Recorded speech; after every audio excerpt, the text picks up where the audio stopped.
Boys, great to see you again. It's been 6 months. It always seems like I can't believe how long it's been, or I can't believe it's been 6 months since we last spoke, because it doesn't feel like that much time has passed, but certainly there's been a lot going on. The last time we spoke was end of October 2022. So pre SBF, pre SVB, pre GBTC, pre everything. So we've got a lot of stuff to discuss. How you guys doing? Great. By the way, congrats on your news pre-engagement. Yeah. Thank you very much.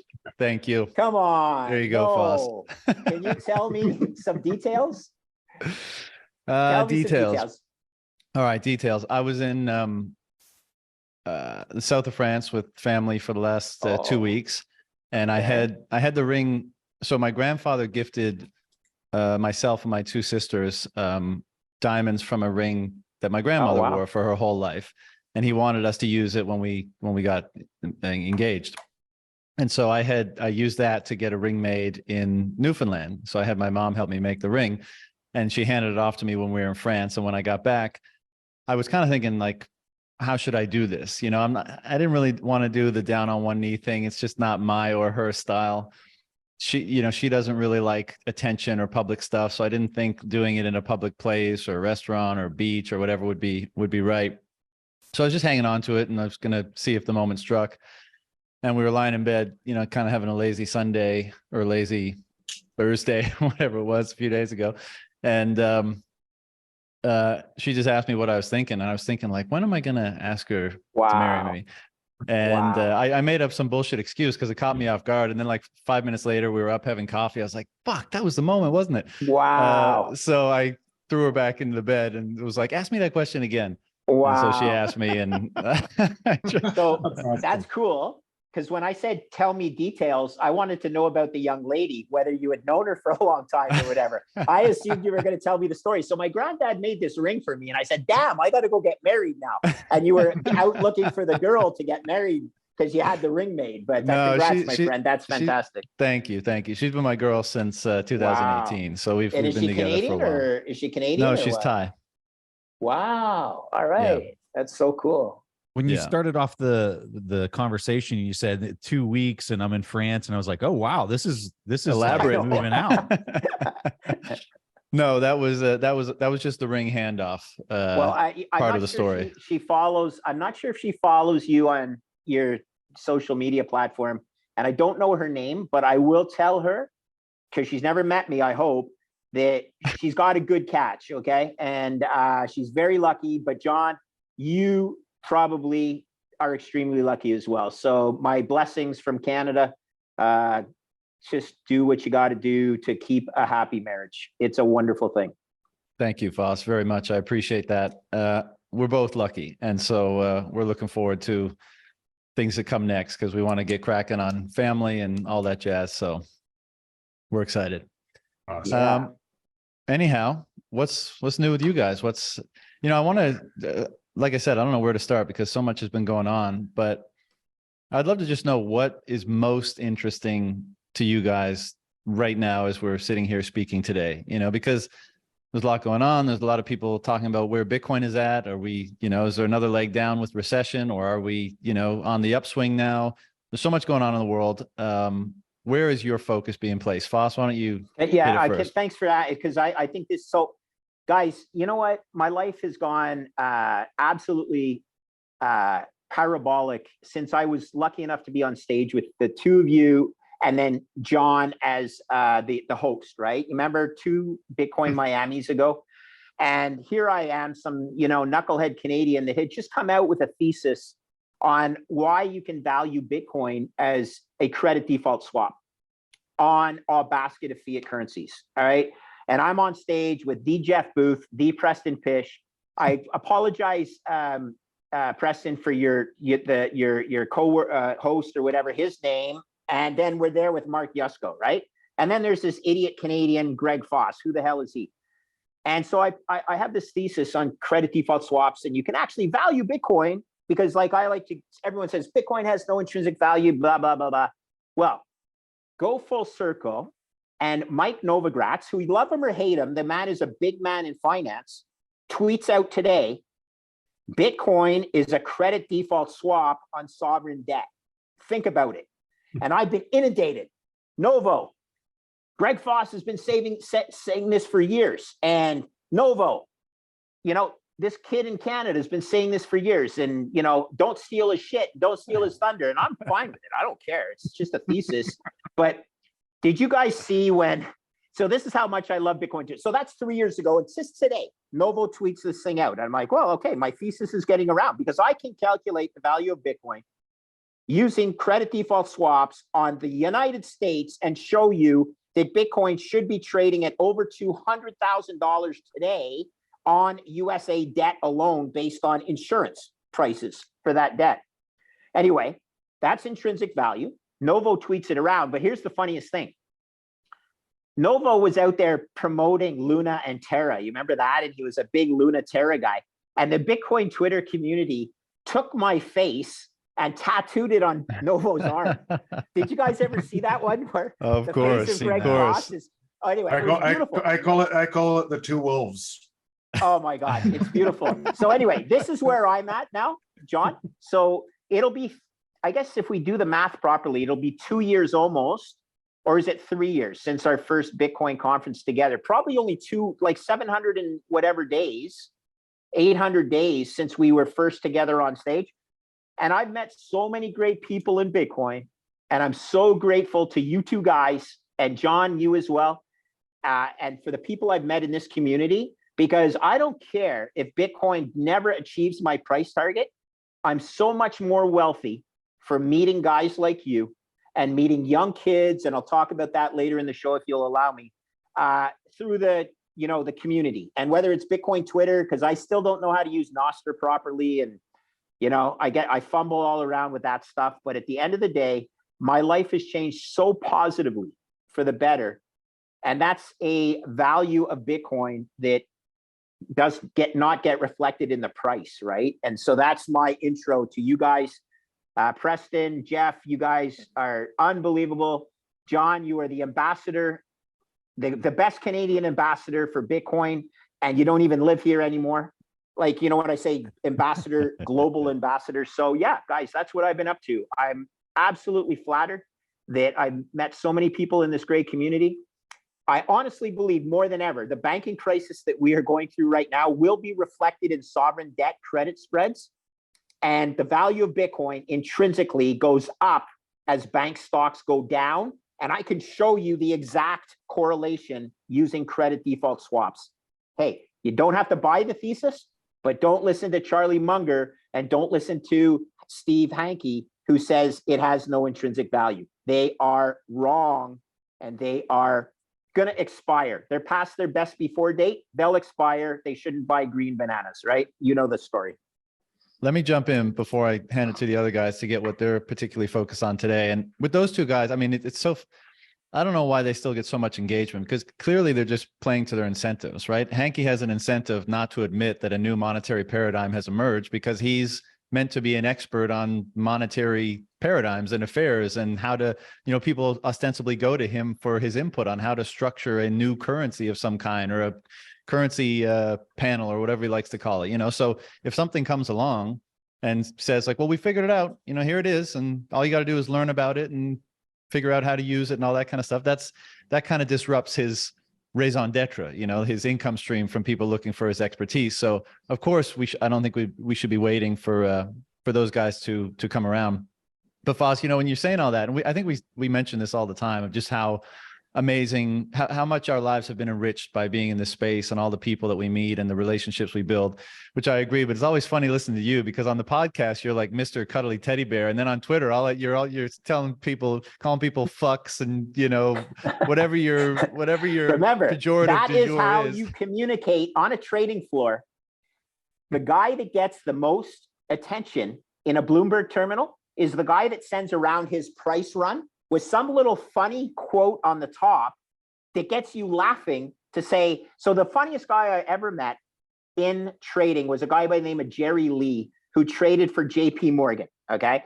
He was a JP Morgan credit default swap trader, and he was hands down the funniest trader I've ever met. Like, he would send out a video of a ship in a storm where this fat guy, and you can't say that, but I'm saying it anyway. This fat guy is lying on the floor because he gets knocked down in a storm and he's sliding across the floor with a piano. And this fat guy flying across the floor the other day. And Jerry Lee would post something like, "This is how I have to post my volatility or my value at risk to my trading boss tonight," as if he was the guy on the floor sliding across the deck of the dance floor of this thing. So I try to humor my tweets as if I was a trader trying to get attention of people that otherwise wouldn't read my tweets. You know what I mean? And it's just an old, it's a trading floor habit.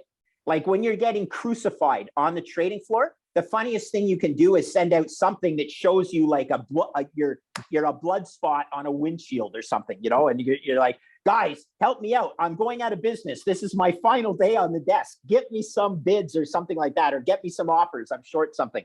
So I try and do that. I am honest. I'm a trader. I swear a lot. I try and apologize for it, but I can't get it out of my blood. And so over to you guys, Jeff. And so the beautiful thing about me being on a podcast with you two wise men is Jeff looks at me and he's like, you're in my thing, you're looking upwards, Jeff. At my window might not be the same as yours, but the point is, you look up like on the Brady Bunch, and you're like, "This fucking kid's he's hilarious." But hey, Foss, you don't have to run through this brick wall. This wall has a door in it. Okay, follow me. We'll go through the fucking door. You don't have to fucking go through the door, go through the wall. And so that's why I love being on podcasts with Jeff. And he was on today with Scott Melker, and I purposely didn't go on until Jeff, you had left, because you say things so well. And then Preston is sort of like in between a little bit. But someone says about Jeff, they go, "That guy's the nicest guy in telling you you're an absolute, turd." And he says it so nicely, whereas I say it and I'm like, well, believe it or not, I was actually being very nice by trader standards, but everyone thinks I'm being a total cuck. Don't change you. It's what we love. Exactly. You be you. Thank you, my friend. Thank you, guys. Over to you. And you can say fat on this. We're not about that political correct stuff here. You be you, Foss. That's what we love you for, like Jeff said. Thank you, my friend. All right. Again, before we hand it over to the other two guys for what they're interested in right now, Foss, what is the CDS market saying right now? And do you because Bitcoin has been correlated with risk asset stocks for a long time, and my impression is that well, I shouldn't say my impression. I wouldn't be surprised if there's more pain in equity markets to come as we move perhaps into a recession. Yeah. And if Bitcoin is still correlated with that, then that would mean Bitcoin may go down with it. Right. If. But are we starting to see that decoupling? It takes a few tweets. It takes a few tweets from really revered people like Mike Novogratz to get other people thinking. So the smartest guy that I've ever seen come into Bitcoin space, this is just me talking, is a guy who manages a huge credit fund in the US. And I've talked about him before. I won't dox him here, but I'll just say I first met him when he was an American buying defaulted debt on Stelco, Canada's largest steel company. And I went down and visited him in New York, and I'm going to dox him. His name is Steve Tannenbaum, and he runs a huge, huge credit fund, and he loves Bitcoin. But he used to be this 2-bit analyst at New York Life in New York City. And he's like, "I found this steel company in Canada that's trading at way lower than breakup value, blah, blah, blah. And I'm going to give this kid an order. And I'm this little trader that has this order, and he's bigger than all of Canada combined. Like New York Life just says, okay, Canada sold to me, like fucking ship it in." So he's buying Stelco. And I'm like, I love this guy, because everyone in Canada is flushing Stelco, like throwing it out, baby, with the bathwater at any price. Anyway, he buying, then he sells at a different price. But at the end of the day, he now runs a credit fund called Golden Tree. And he's huge, okay? Steve Tannenbaum, huge Wall Street guy. He likes Bitcoin for a couple of years now, and he's a credit fund guy, but he's not Mike Novogratz. Novo is a Wall Street legend, but Novo's not that smart, okay? Novo gets all his ideas from guys like Steve Tannenbaum. So Novo thinks that CDS, damn, that's going to go out across, probably zero hedge. We'll pick the story up again. And all these guys are going to realize this is a long volatility asset, which means it's actually an asset that should go up in value when volatility is increasing. And when volatility is increasing, credit is collapsing, equity markets are collapsing, people are paying for option value. They're buying put options. So the VIX is going up. And if VIX is going up, volatility is going up. And if you're in a long volatility asset, like I think Bitcoin is, it should be going up in value. It's not going to happen overnight, John, but it takes a long time to teach the old Wall Street dog new tricks. And so I'm just going to be very careful. Don't trade your book based on rear view mirror thinking. As soon as a big fund realizes they need Bitcoin as protection against their US dollar exposure, and this doesn't have to be a domestic fund. This could be like, oh, Saudi Arabia. You know, I'm pretty exposed to the US dollar here. I better get something on my book. I need $500 billion. I need $500 billion, not $500 million. I need $500 billion of exposure. Well, that's the entire market cap of Bitcoin. And then the price doesn't go down, you guys. The price just fucking goes up. And that's what happens when a big cat comes into the room. And I am not predicting that going to be happening, John, because I am negative on equities. And I think that we've been whistling past the graveyard. And if you guys haven't looked at First Republic Bank results today, it's a absolute clown show. They coughed up a lung, okay? They didn't even take any questions on the conference call. And they're going out of business sale. You're happening right now, going out of business. You're taking my point, Greg. Okay, stop. Because we're 20 minutes into this, and my two best buddies on Twitter, anywhere in Bitcoin, have not even said anything. So put me on mute. I'm going to go hug a friend of mine, and then I'm going to come back, okay? So okay. I'm coming back, okay? Okay, boys. This is great. So he's leaving, and I'm going to talk about his tweet. No, then I'm staying.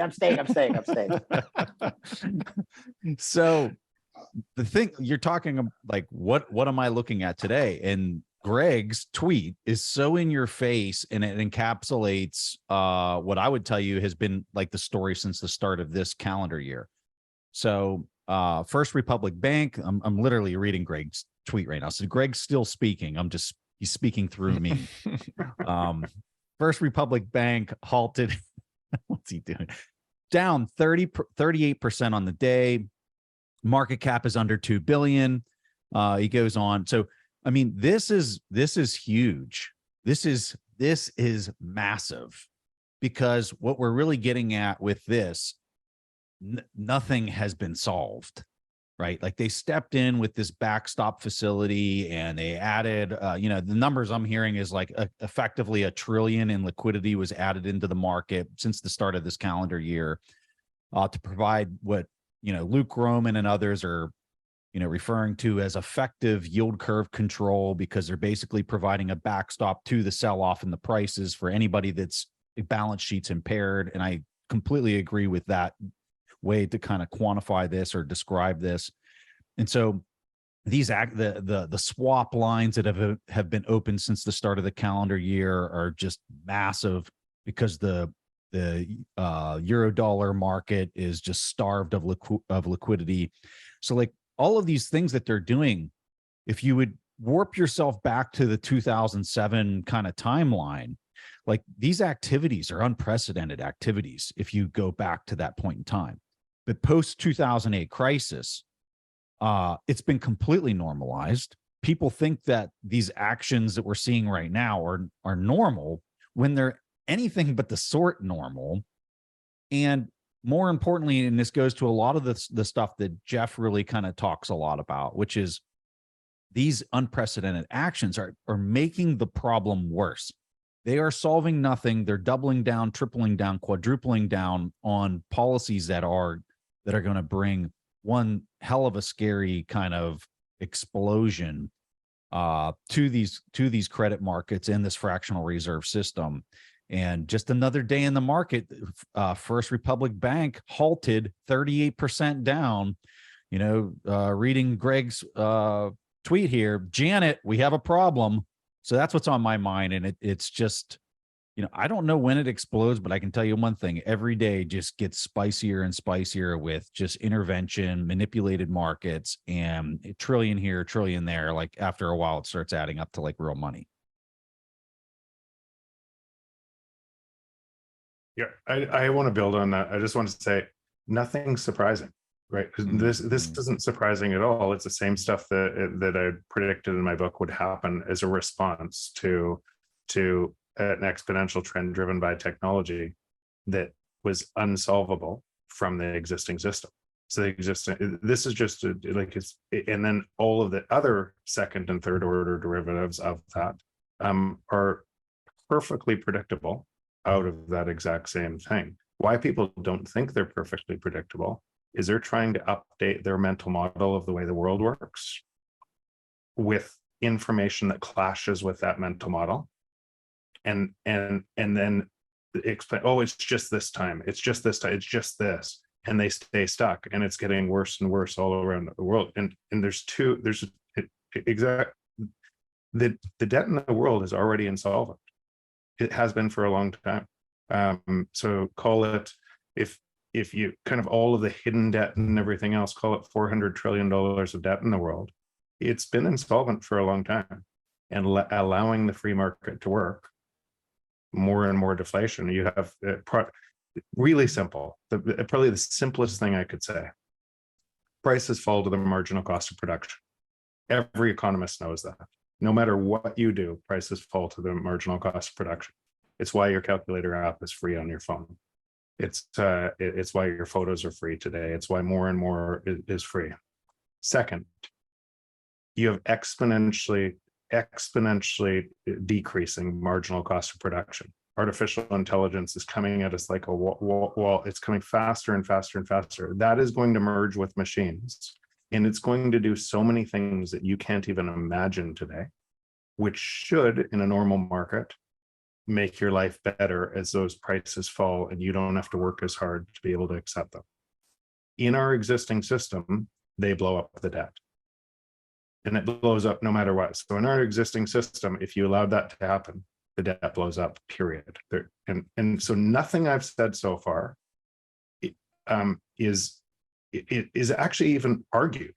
There's no argument for what I just said. It's just facts. So there's a bunch of people believing it's okay to manipulate, and we still live in the old world. Right? And there's a transition happening only from Bitcoin that is pricing the transition.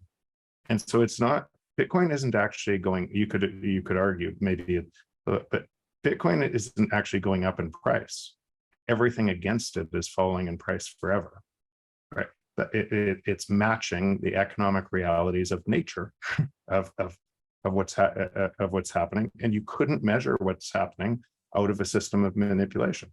So if you ask what the next steps of that system of manipulation are, there's a whole bunch of second derivatives that must happen to pretend to keep that system solvent.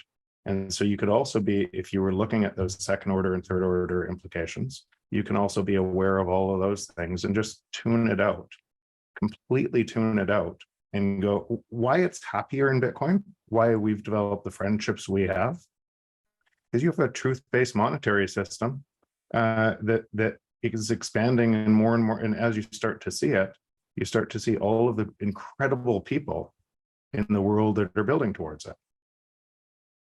John, I have one other pet peeve that is kind of like hit me lately. I was having a conversation with a senator's office, like number 2, number 3 guy in the senator's office. And we were having a debate about Bitcoin coexisting with the dollar and all this. And I get a little frustrated in people thinking that the dollar is separate from the euro, is separate from the yen, and separate from basically all these G7 other fiat currencies that are there. As far as I'm concerned, all of these fiat currencies are just one giant blob of the same thing. They're completely interconnected. The central bankers, they go to Jackson Hole, they go to wherever together to harmonize their central banking policy. if they're all being debased, they're being debased in lockstep with each other, in harmony with each other. And to think that the US has some policy that's going to be way outside of the scope of what's happening in Europe or happening in the UK, I think is just laughable personally. If any one of these large currencies start making an outsized move, like, well, we saw it with the Japanese yen, or about a year ago or 9 months ago, probably the last time we talked.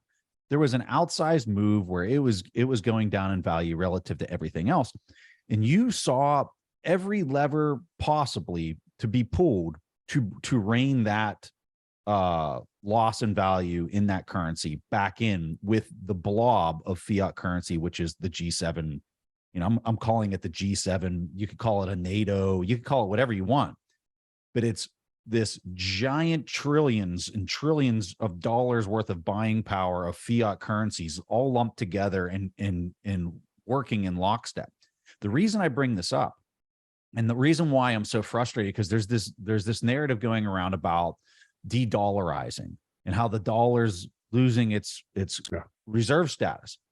But my point of view is if we look over to Europe and we look at their bond yield curves and we look at how aggressively they're selling off and how aggressively out of lockstep they are with the inflation that they're seeing in Europe, because there's no energy independence and an ability to rein it in and actually control it without like really breaking infrastructure over there or further consolidating the consolidation that's already happened. It's out of control. It's running away. So if you think that that's independent or outside of this blob of currency, of fiat currency, G7 fiat currency, I think you're sorely mistaken. I think the whole mothership of all of this is going down collectively together.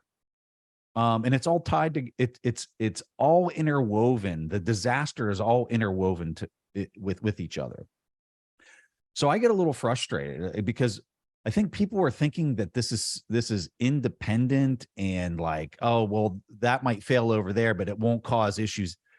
Like, no, like they don't understand how the fractional reserve system works. They don't understand the dependence of the continuation of credit and keeping these currency, the exchange rate between these currencies to be locked in. I mean, the derivatives market alone for these currency exchange rates are going to keep these things in lockstep, and the blob is just going to continue to expand and debate. Well, exponentially expand.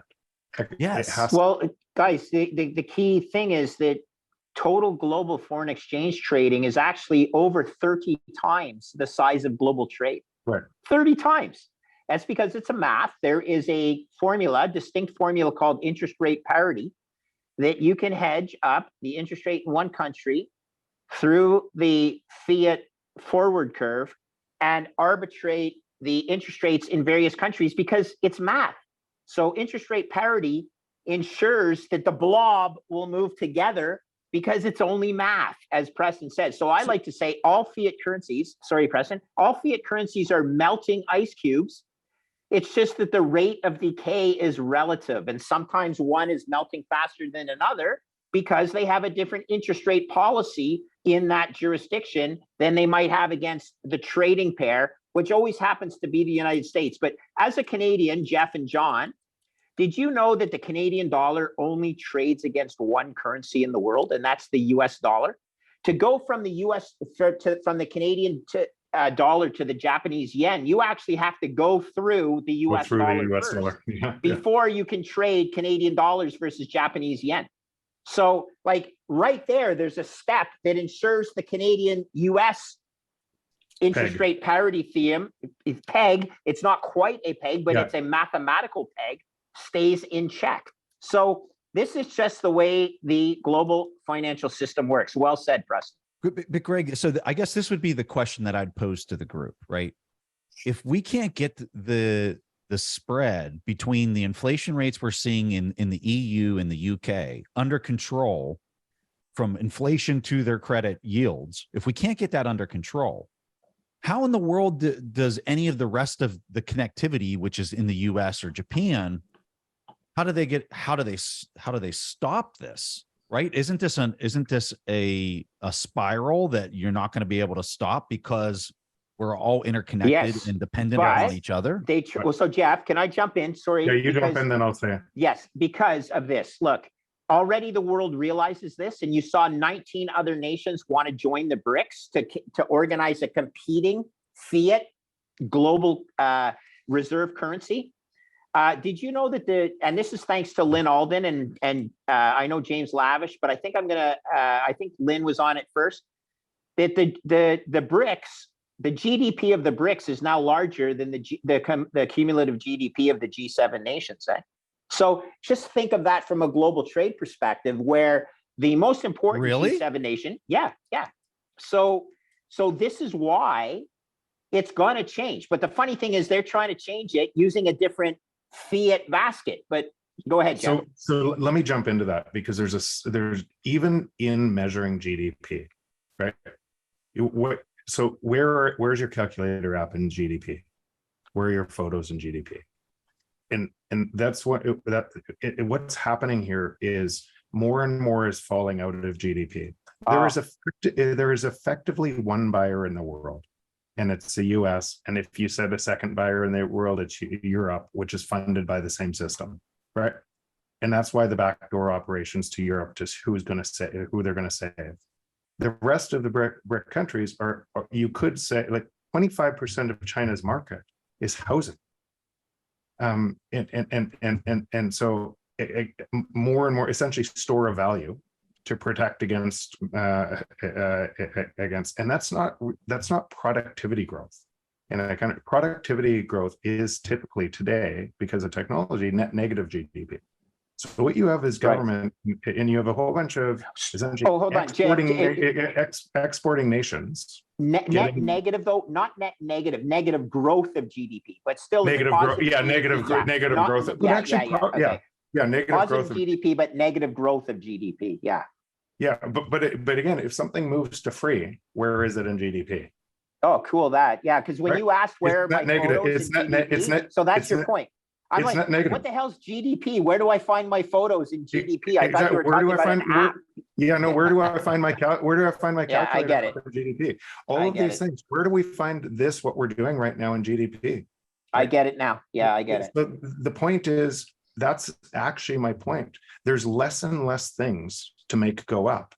What goes up? Government spending. So a lot of BRIC countries that I'm going to centralize an economy to drive government spending. That'll go up and it'll look like your GDP is positive. If I'm going to lessen, and as things are going the other way, that's the conflict today. And it's a major mind melding conflict. Wow. So you're blowing my mind. You're blowing my mind, because going back to Econ 101, right? Preston and John, Y or GDP equals C plus I plus G plus net exports. Yes. And if your consumer stuff is becoming free, which is 70% of US GDP, then I plus G has to go higher in order for excluding net exports. Yeah. Okay, I get it. So now what you're having is a whole bunch of export-driven countries that benefit the U.S. as their dollars collapse, and now their labor is cheaper, their exports are cheaper, and they're import. The major thing they import is raw materials to export to the US, or you could say Europe too, all by the same functioning trade. And in other words, this is going to go on for a long time. This whole thing, it's not going to collapse. If it was going to collapse, then and all move to Bitcoin tomorrow, then you would already see signs elsewhere in the world, like Venezuela, that has 110% inflation rate, that they were already all Bitcoiners. And instead, what ends up happening is human nature, they stay trapped. They think it can be solved politically. They vote for more of the same, because when people feel left out, they want more money from the government, which makes it accelerate more. And you see this over and over. And this is going to play out because the network effect of that US dollar and that system that we all live in is way stronger than people give credit to. So, and anybody who's moving into Bitcoin is effectively saying, I don't have to pay for any of it. I'm moving my time. If I had debt in the old system and everything, I'm going to move to the new system. I don't have to pay the $400 trillion of debt through manipulating my time and energy in the future. I'm going to move to the new system. Wow. Yeah. Jeff, I'm very much, I mean, I think we all are kind of on the same page here, but when you say this is all predictable, and it's interesting to discuss the details, if for no other reason, just to, stand back in awe at the audacity of, the overlords in the different moves they make, the policy decisions, that kind of stuff. Because whenever I see, changing par value of bonds held by these banks, or allowing them to borrow against par value, or bailouts, or liquidity injections, or whatever you want to call it, all I see is appropriating and redistributing wealth. That's all I ever see, because I think that's what's happening. And that happens long enough, and you turn presumably a previously productive, prosperous market increasingly into a slave colony, effectively. I mean, those are the ends of the spectrum. And the question is how long can society hold itself together with that degree of wealth confiscation, with that degree of disparity between the populations? And I'll let you jump in, Jeff, but I wanted to go back to Preston, because I understand the point he's making. Like, the policies, they can't allow the fiat basket of currencies to diverge too much from one another. So the policies are going to mirror each other dramatically. And yes, maybe the US dollar is the best of the worst, is the best of a bad basket. And so maybe that conveys some benefit as all of this unwinds, but they're basically going to act in that blob that Preston was describing. So Jeff, after you jump in to comment on what I just said, Preston, I'd like you to maybe elucidate what point you were making there. Like, what's the significance of your displeasure with people not understanding the blob, let's say? But why Jeff, don't we do Preston? Why don't we go to Preston first, and then I'll jump in? Okay. Well, for me, I think you're actually in the spiral part of this blow up, this collective G7 blow up. I think that as Europe continues to get things under control, and I guess I'm looking at the yield curve in Europe and the UK, and I'm looking at this yield curve, and it's just selling off, and there's no relief. There's nothing in the volatility that suggests to me that any of it's slowing down as of today, right? It could change in a couple months from now. Like we could see it, start getting bid, and maybe the market, the credit traders are saying, yeah, here comes the recession, and all this inflation that we've been seeing is going to evaporate, because we're going to go into a deep recession, maybe even a depression for whatever period of time, right? That would get it under control. But I'm not seeing that right now. I'm continuing to see the credit market sell off, which is the traders' way of saying none of this inflation's under control. And if none of the inflation is under control in something the size of Europe and the UK, I'm just like, the knock-on effect, since it's all interconnected, is it's not under control here either, right? And I guess I get frustrated when people are looking at US Treasury yield curves, and they're saying, oh, I see it's going sideways, and here comes the recession, and we're going to go through this. And then this backstop facility, they're going to push all that debt back onto all these banks' balance sheets, and we're going to walk away, and it wasn't anything, right? Like, I don't buy it. I guess is my point. I don't buy any of it. I think we're in the spiral. I think none of the stuff that's happening in Europe is under control. And especially when I look at, like, fundamentally, what's causing that? It's because they don't have energy independence. It's everything that's happening in Russia and Ukraine, and how they get energy itself, which is the bedrock to the prices of everything. That's not only not solved, it's getting worse, or it appears to be getting worse. So when we go to a first principles of, like, what's driving these yield curves to look like that, it's not getting solved, it's getting worse. And so, when I'm looking at like just prices of everything, the price of money, it all revolves around everything we're talking about. It's this spread between inflation and debt. And yeah, it's a little bit better here in the US right now, but we're so globally connected that I don't think that this is in our power to control, or that it is like sustainable here without controlling this other end. And I love using biology because it's just something everybody can understand. If the US is, call it the brain, and Europe is the heart or whatever, like, I'm sorry, if you don't have both of those things functioning and operating normally, the entire person or the body is dead. So that's my concern. That's my frustration. I just can't, I guess I'm looking at them like, how can't you see this? Like, how can you act like that's not completely connected and that they're independent of each other? Like, that's crazy to me. So I know this is always the question before, Jeff, you jump back in. But so there's this tension, right, of thinking like, wow, how, and we talk about this all the time. I'm pretty sure if we go back in our conversations, it's like, wow, how can this persist? How can this go on? How can the can be kicked down the road further? And then it just is, you know, it looks like the end is nigh. It looks like everything's about to break. And then there's some turbulence, and then things, you know, normalize a bit. And yes, there's a continual grinding down of all the things that allow a society to flourish, let's say. I mean, this is part of what Jeff articulated, and which I agree with, that this, you know, this things continue to degrade as they try to keep something that's fundamentally untenable together.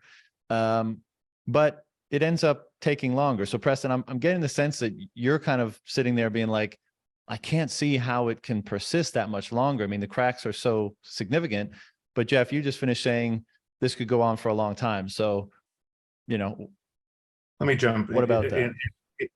It goes along for a long time, not because of what Preston said, the cracks are there. It's because when the cracks emerge and society starts to break, what would you do, or what would people do?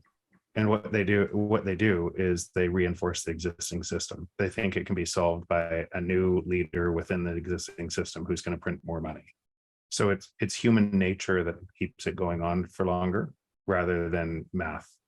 And so or what do people do right now? Think of all of the people, even in Bitcoin, that most of their day is reinforcing the noise inside the existing system and yelling at different participants. When you could change Yellen, you could change all of these actors, every single person, replace them with different faces, and nothing would change.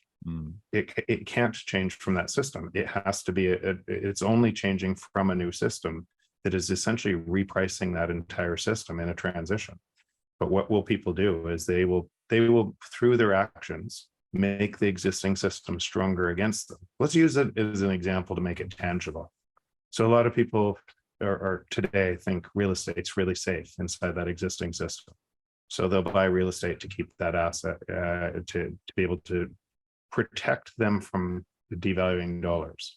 And in that, because inflation will favor real estate, and the other side of that coin, that deflation will pick the pocket of the working class, who has to pay higher rents to that real estate.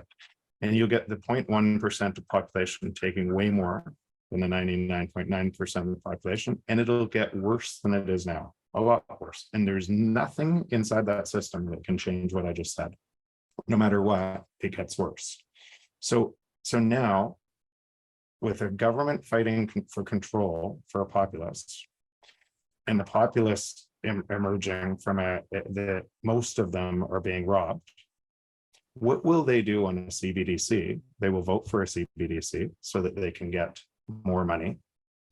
And then once the CBDC comes in place, the 0.1% that thought their value of real estate was safe, it'll be redistributed to the others. And it is a natural progression from where we are from here. So people that think their real estate is safe in that system that is based on a theft will, and the people below who think I'm going to redistribute it, both are true through a CBDC, which will happen. Because there's only really two ways to run this. You centralize everything, and it keeps on centralizing and centralizing, and you hope for benevolent dictators to be able to look after you.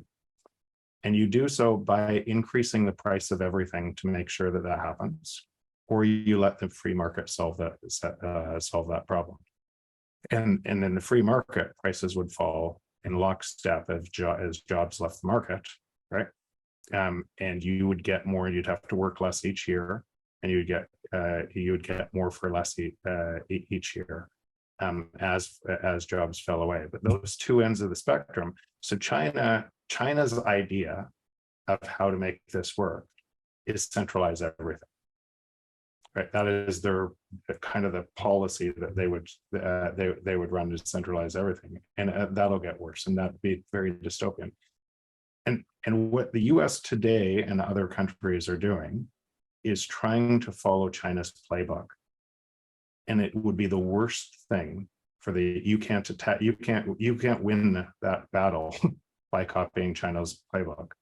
What the U.S. should do is open up the free market, and then it would be checkmate for all of those centralized economies. But as you keep saying, Jeff, can they do that right now? Like with the way the math of the system. I guess what I'm getting at is when I say the free market, it is already happening on a Bitcoin standard. Right. It's just early. It's already you can see. And if you looked at what was being built on top of Bitcoin, and you looked what is not evident to the wider general population today, but what's coming on top of Bitcoin that's going to deliver extraordinary value, you can already see this is going to accelerate and accelerate and accelerate. And your only question is, which system do you want to be in? Mm-hmm. Right? That's really, and it's true for every individual who starts to spend, and it's true for every government. But ultimately it's going to at some point force government's hands, and every individual can run their government. But it's an open network, that it is the free market operating, and it's showing prices following the marginal cost of production. If you want to live in the other system and price from the other system and price Bitcoin from that system, you're welcome to. But it's an error in thinking, because you're so confused by what makes up that existing system. So I guess, one of the questions that every individual, or at least any capital allocating entity, so individuals, companies, nation states, have to ask themselves, or the question for us, I guess, they have to ask themselves too. But Jeff, to your point, I mean, how much, pain is information, right? And in this case, pain is information attempting to guide you away from your increasing demise and toward your salvation, let's say, to use somewhat dramatic language. But how much pain is necessary? You used the example of Venezuela earlier. I mean, as you said, you would think that would, a place like that would be ripe for being experiencing sufficient pain to really look for other solutions, find Bitcoin. There's a tremendous amount of information out there, and adopt it broadly. And I know there's been controls in place, and that's not necessarily an easy thing to do in that country right now. But I guess how much pain is required to get people to see outside the system, the paradigm of the system they're in order to find a solution there, rather than continuing to go into that death spiral of presuming that the policymaker, it's just a matter of having the wrong policymakers or wrong legislators or politicians in place, thinking that salvation lies vested in them, and continuing to perpetuate the circumstance and even make it worse by acting out that belief, rather than taking matters into your own hands in a manner that is now, newly available, i.e. in the form of Bitcoin, and opting out yourself and leaving the rest of it behind. I mean, I guess the question is, like, how much pain do you think is necessary for that to take place en masse? Way more than you think. Way more. Right. Like, so much more than most Bitcoiners think, because what happens is people forget. And as this goes back and forth, and it creates a sort of spot, use that example in Turkey or Lebanon. Effectively, all of the people there got a wage decrease, a massive wage decrease, right, relative to the world.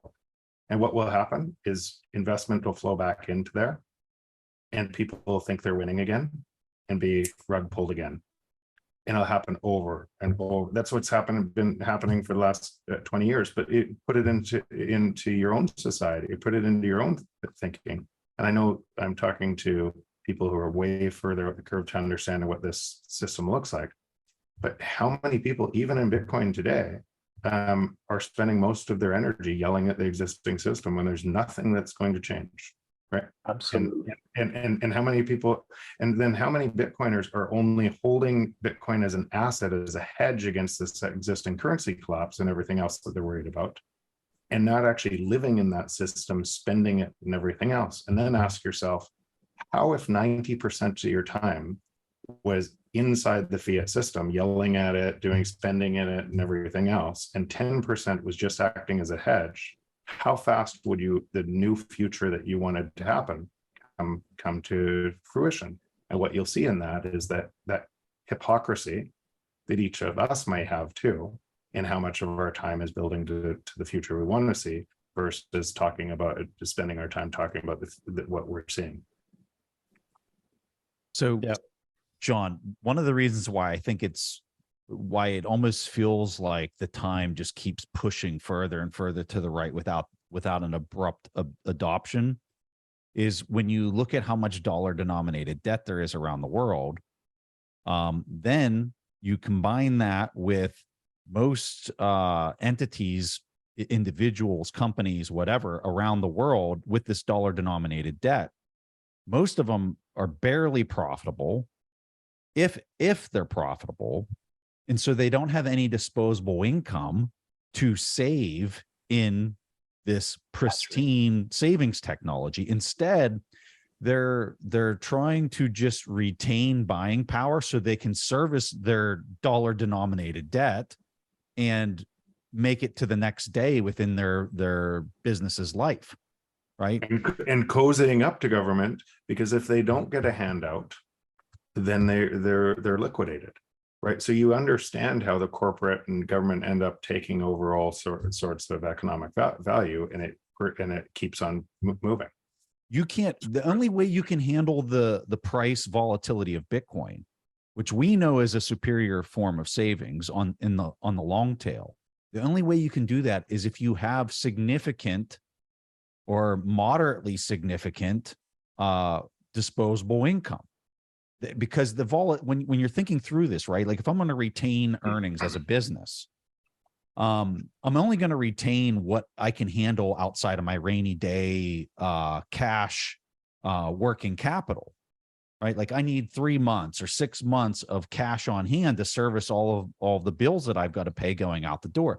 The last thing I want to do is load up on something that has 70% annual volatility, even though I think it's going to go to the moon, because that might shorten my runway of being able to service all those employees. And if I have all this dollar denominated interest debt that I have to pay, and I'm not in the US, I'm in some other foreign country, and I'm watching the power of the dollar just obliterate me, you can see how it's really hard for the adoption for people to want to own this thing with so much price volatility relative to a dollar stable coin or whatever else. Okay. So this is the plight of I won't call them net consumers. I'll just say the plight of people who are just trying to keep pace with the current of debasement around the world. Okay. So what's going to accelerate Bitcoin adoption? When are we going to see this? When you're going to see it is when the existing dollar denominated debt system, which is massive, and the currency itself becomes, the basement starts showing up in the prices of things. Like we're seeing 10% in the UK and Europe, 10% inflation over there. What happens when it goes to 20%? What happens when it goes to 25%? Right. And when you get into some of these smaller nation states, Argentina, wherever, right? Which is Argentina's huge, but like some of the smaller ones that don't have control of this G7 currency and the peg to the dollar and everything else, they're already seeing this stuff, but they still have all the dollar denominated debt and basically G7 fiat currency debt that they're tied to that they have to service. Okay. So once it starts really kind of accelerating, once we start getting like 20% kind of numbers, people are going to be desperate for a solution. They're going to be saying, okay, I can't, but it has to happen inside of that G7 fiat currency basket where we start seeing. And what country will be what country will be the first? The one that's the lowest on the ladder of G7, right? Of which Canada comes in pretty close to the lowest, depending on what number you use, because the country of Canada is less important to the global economy than the state of California. Fact. the state of California has a higher GDP than the country of Canada, yet Canada is a G7 nation. So I often say, all fiats fail, we know that, but Canada will fail 10 years before the United States fails, in my opinion. And Canada hasn't failed yet. So the USA still has 10 good years to get their act and get together. And you can have a global reserve currency, which is still the US dollar, and the global reserve asset becomes Bitcoin. And hopefully Canada gets their head out of their ass and starts saving in Bitcoin like El Salvador, and pricing our natural gas and natural resources in Bitcoin, so that we have a hedge against the fact that the US dollar will be around. It's the biggest fiat cockroach of them all. It will live the longest, okay? And the other little cockroaches are going to get squashed out. But ultimately, the biggest fiat cockroach, if they don't do something right, like adopting Bitcoin, that fiat cockroach will fail as well. So I think, and I think Saylor feels the same, and I think Jeff and Preston are on the same page. Like, there is a path that allows the US dollar global reserve currency to survive, because currencies are pretty good at certain stuff. They're just not good at storing your value. I think it's so if I speak there, I think what's happening, Greg, is it's way more complex than that. So when I think about a global reserve currency, I think about just the notion of a global reserve currency is essentially something that was gold backed, that then created a debt-based market. So when we think about a global reserve currency, we think through everything through a debt lens. That fair? Okay. Okay. So what is so different about this, which humans have never seen, right? If what I'm saying is true, and Bitcoin retains its decentralization and security model, which it looks like in all probabilities will happen and will continue, get more decentralized, more secure. What's actually happening is you have a bearer instrument inside a network with unlimited velocity. And that change means the global reserve, there is no need for a global reserve currency anymore. You have a neutral bearer instrument inside a network with unlimited velocity, right? Well, and so when you see layer 2, and when you see what's happening with Fedi and everything that's coming, you can start to see a glimpse of the other network effect that's happening on top of the bearer instrument that you're talking about. Interesting. And that would be hard to see over time if you went out far enough.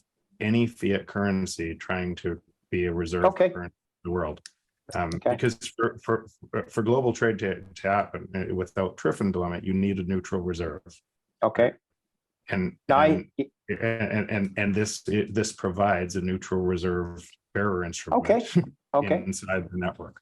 Well, you're so in my weekend of shit posting, I was basically getting friend. I became even closer friends with this guy who you probably didn't see the tweet, which is cool. But his name, he goes by Vandalay Bitcoin or Vandalay Industries. You know this guy? He's based actually not in North America, but he's brilliant. I do. Yeah. I actually know his what his real name is and what country he lives in, but we've never met. And he's like George Costanza, right? He goes after George Costanza, and he's been in Bitcoin forever. But he posted this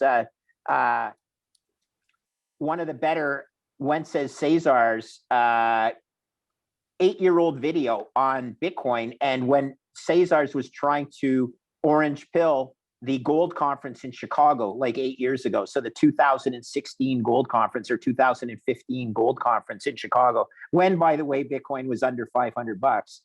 And everything Cesar said was brilliant. But one thing that stuck with me that I did not understand, but it even goes deeper, is that money wasn't ever actually, or barter actually never existed. What happened in tribes is, and this is according to Cesar, is that let's say the tribe went out and killed a buffalo and people needed buffalo meat. The hunter would decide, okay, I owe money or not money, I owe food to this person because they gave me some chickens at one point. And what money was a ledger. of your debts that you owed to other hunters in the tribe over time if you had taken something from them. And then that ledger made sense because it could have been seashells, it could have been rocks, it could have been, in the case of North American Indians, wampum, or, you know, it eventually went to gold as being this ledger. So I see what you're saying, Jeff. Like, it makes a lot of sense from that side as well.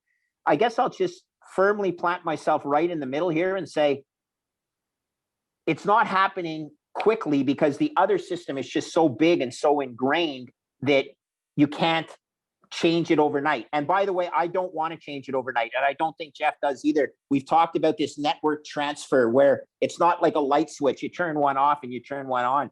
The network grows in parallel. And I think we're seeing that happen right now.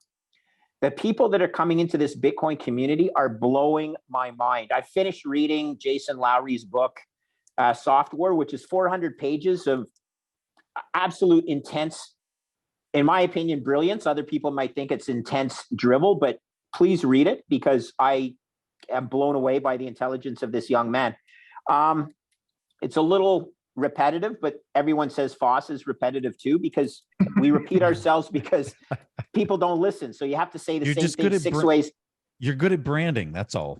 Well, maybe, but you know, repackage, reuse, right? I mean, that's the whole well, there's thing. always new people in the audience too, so they're getting it for the first time. But all to be said that, you know, it will accelerate as the adoption of really smart people, because I talk about people like Jeff, you know, and Jason Lowery, love him or hate him. Nobody hates Jeff Booth, okay? But lots of people hate Jason Lowery because, and lots of people hate me. I know that for sure, which is so cool because I don't need to like anybody. Like, I just don't need to like you. That's totally cool. If you don't like me, I just don't need to like you. But Jason Lowery is one smart cookie, and he is orange pilling a pretty substantial branch of government that, like it or not, it's government and it's a military. And hey, just understand how deep this adoption curve goes and where it's going in different ways. And that's when it starts to happen, or more importantly, right, Preston, the second derivative.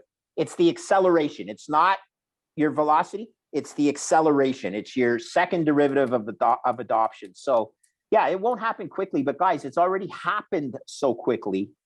And yet we're impatient. No, don't be impatient. Like, let this thing play out. The best trades that you ever enter in are things that take 5 years to play out or more. And that's just the way it is. That's the way markets work. If it was not that way, then it would be too easy, right? If it was so easy to manage money, everybody would be doing it. But it's friggin' hard, and most people are horrible at it because they have too short a time preference.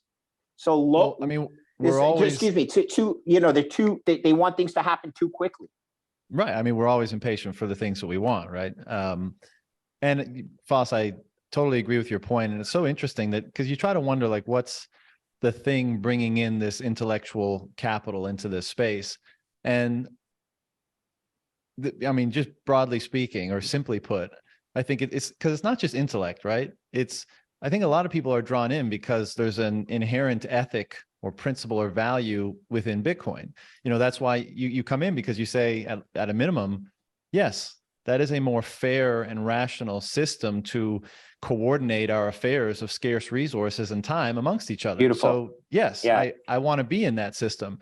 And so there's the intellect, of course, to kind of grok it, understand the logic and the reason, and have the, you know, the context to understand it all. But there's also an ethical dimension. And maybe it's the case when you combine intellect and ethics or morality, it's a type of wisdom rather. So what I see in Bitcoin is a lot of wisdom, like a lot of wise people coming into the space. And yes, they're in all sorts of disparate fields and they have their niche understandings of things, and which is great because we all get to share in it and have these conversations and pass it around and refine all these ideas. But it's not, you know, like whatever the opposite of brain drain is, you know, that's happening in Bitcoin. It's not just intellect. There's a strong ethical dimension to they're workers, the magnetism people who believe, here. People believe in proof of work. They've, you know, naturally worked hard in their lives. Their parents probably worked really, really hard and passed along. But that's Jason Lowery's main thesis. It's abstract power versus physical power.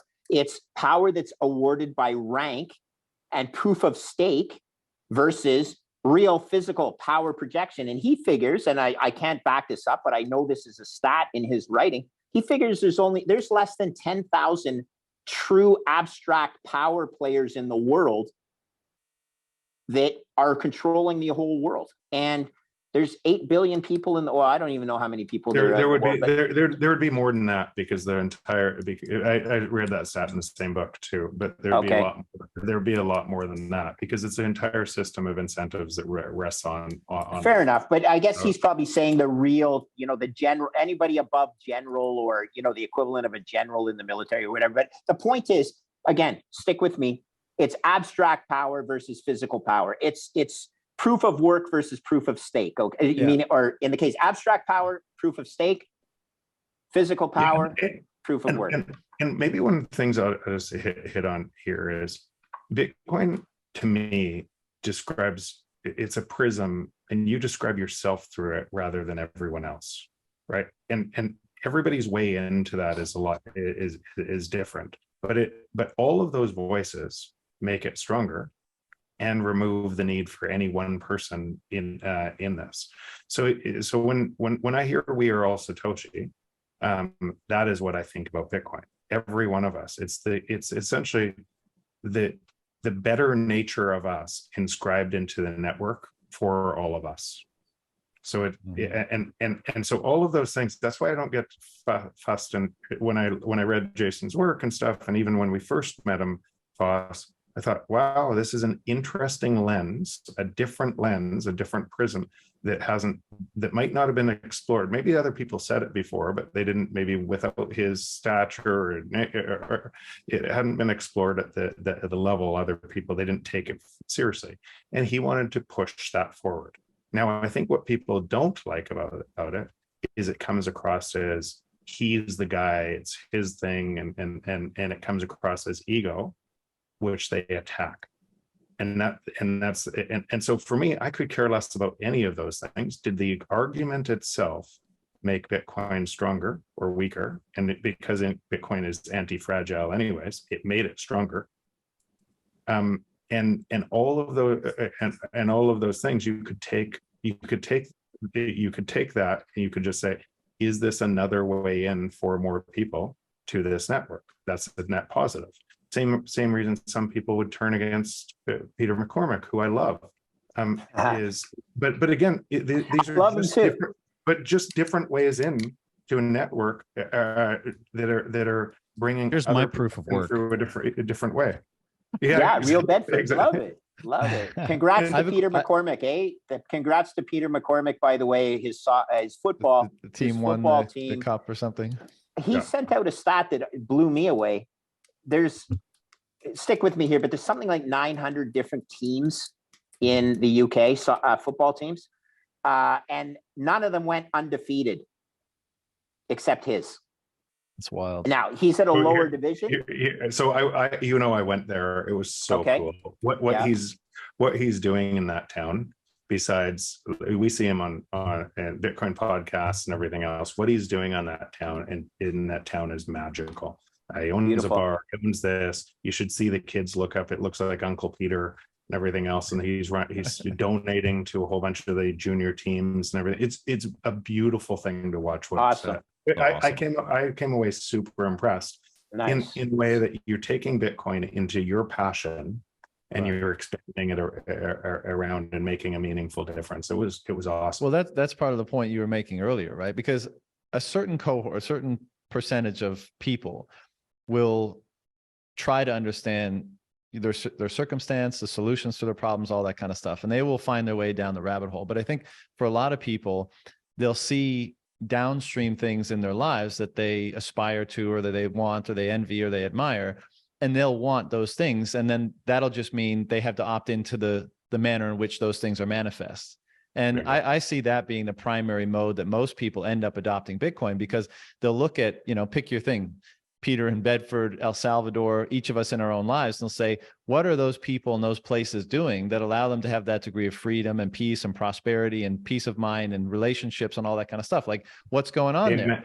Amen. And that's what will send them to be, oh, okay, it's Bitcoin. I mean, I don't have a I don't know anything about money or investments or anything, but if you're telling me that that is the way I accomplish or achieve those things, I'm on board. Like let's do it. And I think that's what motivates the process of understanding and adoption and integration. And, you know, great, because if we're really right here and if we're really convicted about this, Bitcoin will elucidate those things in the lives and jurisdictions of people who adopt them properly. Like if it really is the thing, then it will outcompete local markets and it will benefit people more than the existing system and all those things. So, you know, as we keep saying here, it's just a matter of time, you know, and of course we all play our part and we all should be exemplars and of the benefits of Bitcoin and not get mired in the mud of, you know, just pointing at how Clown World is doing its thing all over the place, because that's relatively valueless. I mean, it's good to be aware of problems, but just as Jeff, you often say, you know, just keep screaming at every little thing that pisses you off has very little impact. It actually being a representative or an example of the benefits of this thing that we talk about so exuberantly, that's what actually causes the change and fosters the markets, the communities, the families, the friendships, that is what's most attractive to people in their lives on an emotional level prior to being on an intellectual level. So if I could, so that I mentioned Cesar's talk, 15 minutes at the Gold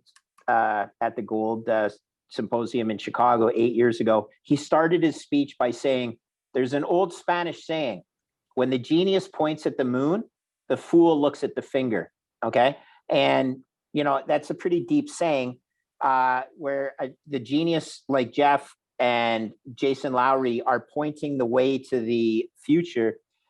People are looking at the finger and saying, oh, it's the finger of a military guy. He can't possibly be right. You know what I'm saying? Or it's the finger of a guy who started a tech company and wrote a book, but big deal. That's you, Jeff. I'm referring to you, by the way, which, by the way, you also have to read Jeff Booth's book. Okay. It's like a top 3 book, like 100% top 3 Come book. on, Foss. You want to know my already. other 2? Come on. Okay. Yeah, Here's another book. Has. Okay. Have you read the book Tuesdays with Maury? Yeah. Any of you guys? Okay. Tuesdays with Maury. Yep, one of the top 3 books I've ever read in my life. And it has nothing to do with finance or technology.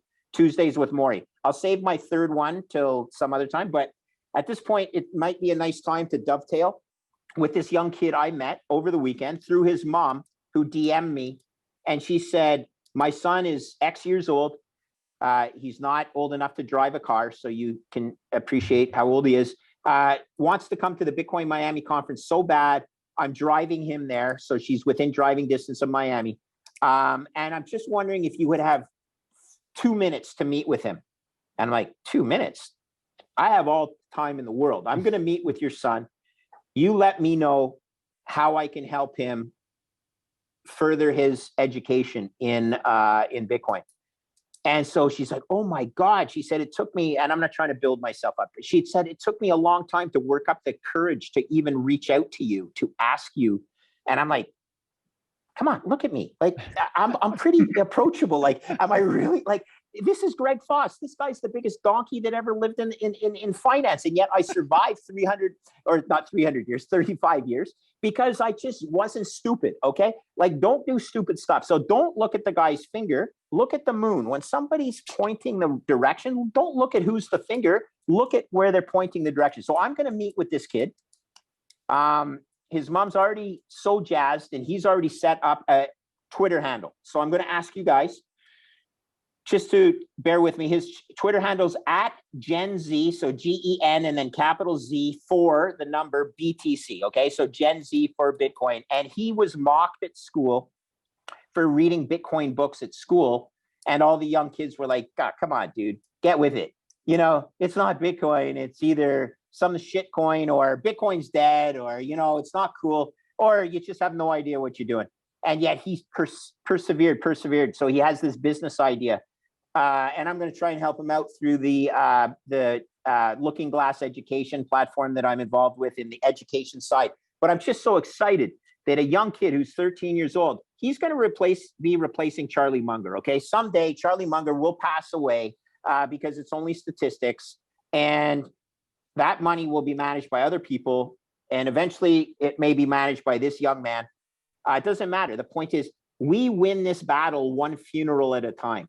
Okay. Because there's old, crotchety, old, stupid fucks who managed money for 90 years the same way pass away, there'll be new people bringing Bitcoin adoption to the world. So looking forward to meeting at Gen Z for BTC. If you guys are around, I just love you to, he'll be hanging around, hopefully with me for more than a half a day. And I'll introduce him to you guys because I already know this kid is going to rock the world. And I met Jason Lowery the same way. First time I ever met Jason Lowery, guess who was there, Jeff?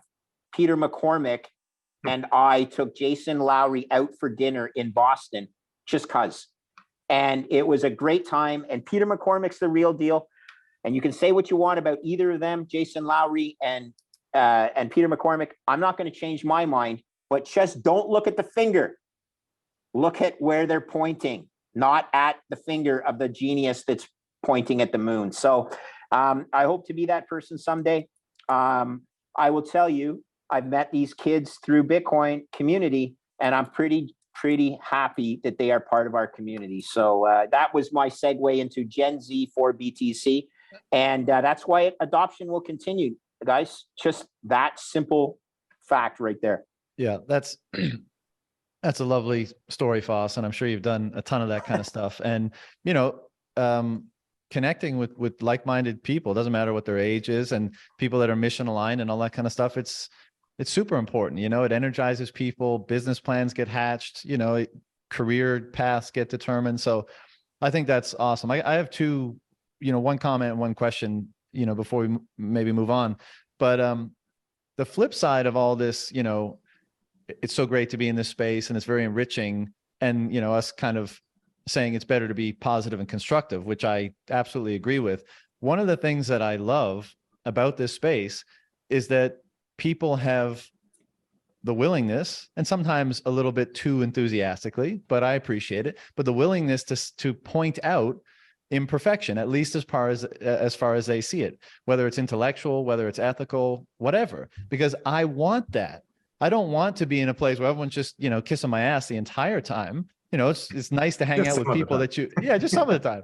But I want people to be like, yo, you got a blind spot here and you're not seeing it. And then I'll look at it, and as objectively as I can, I'll say, no, you're wrong. You didn't assess that properly, but thank you, because, I could reaffirm what I know about myself, let's say. Or I could say, holy shit, you're right.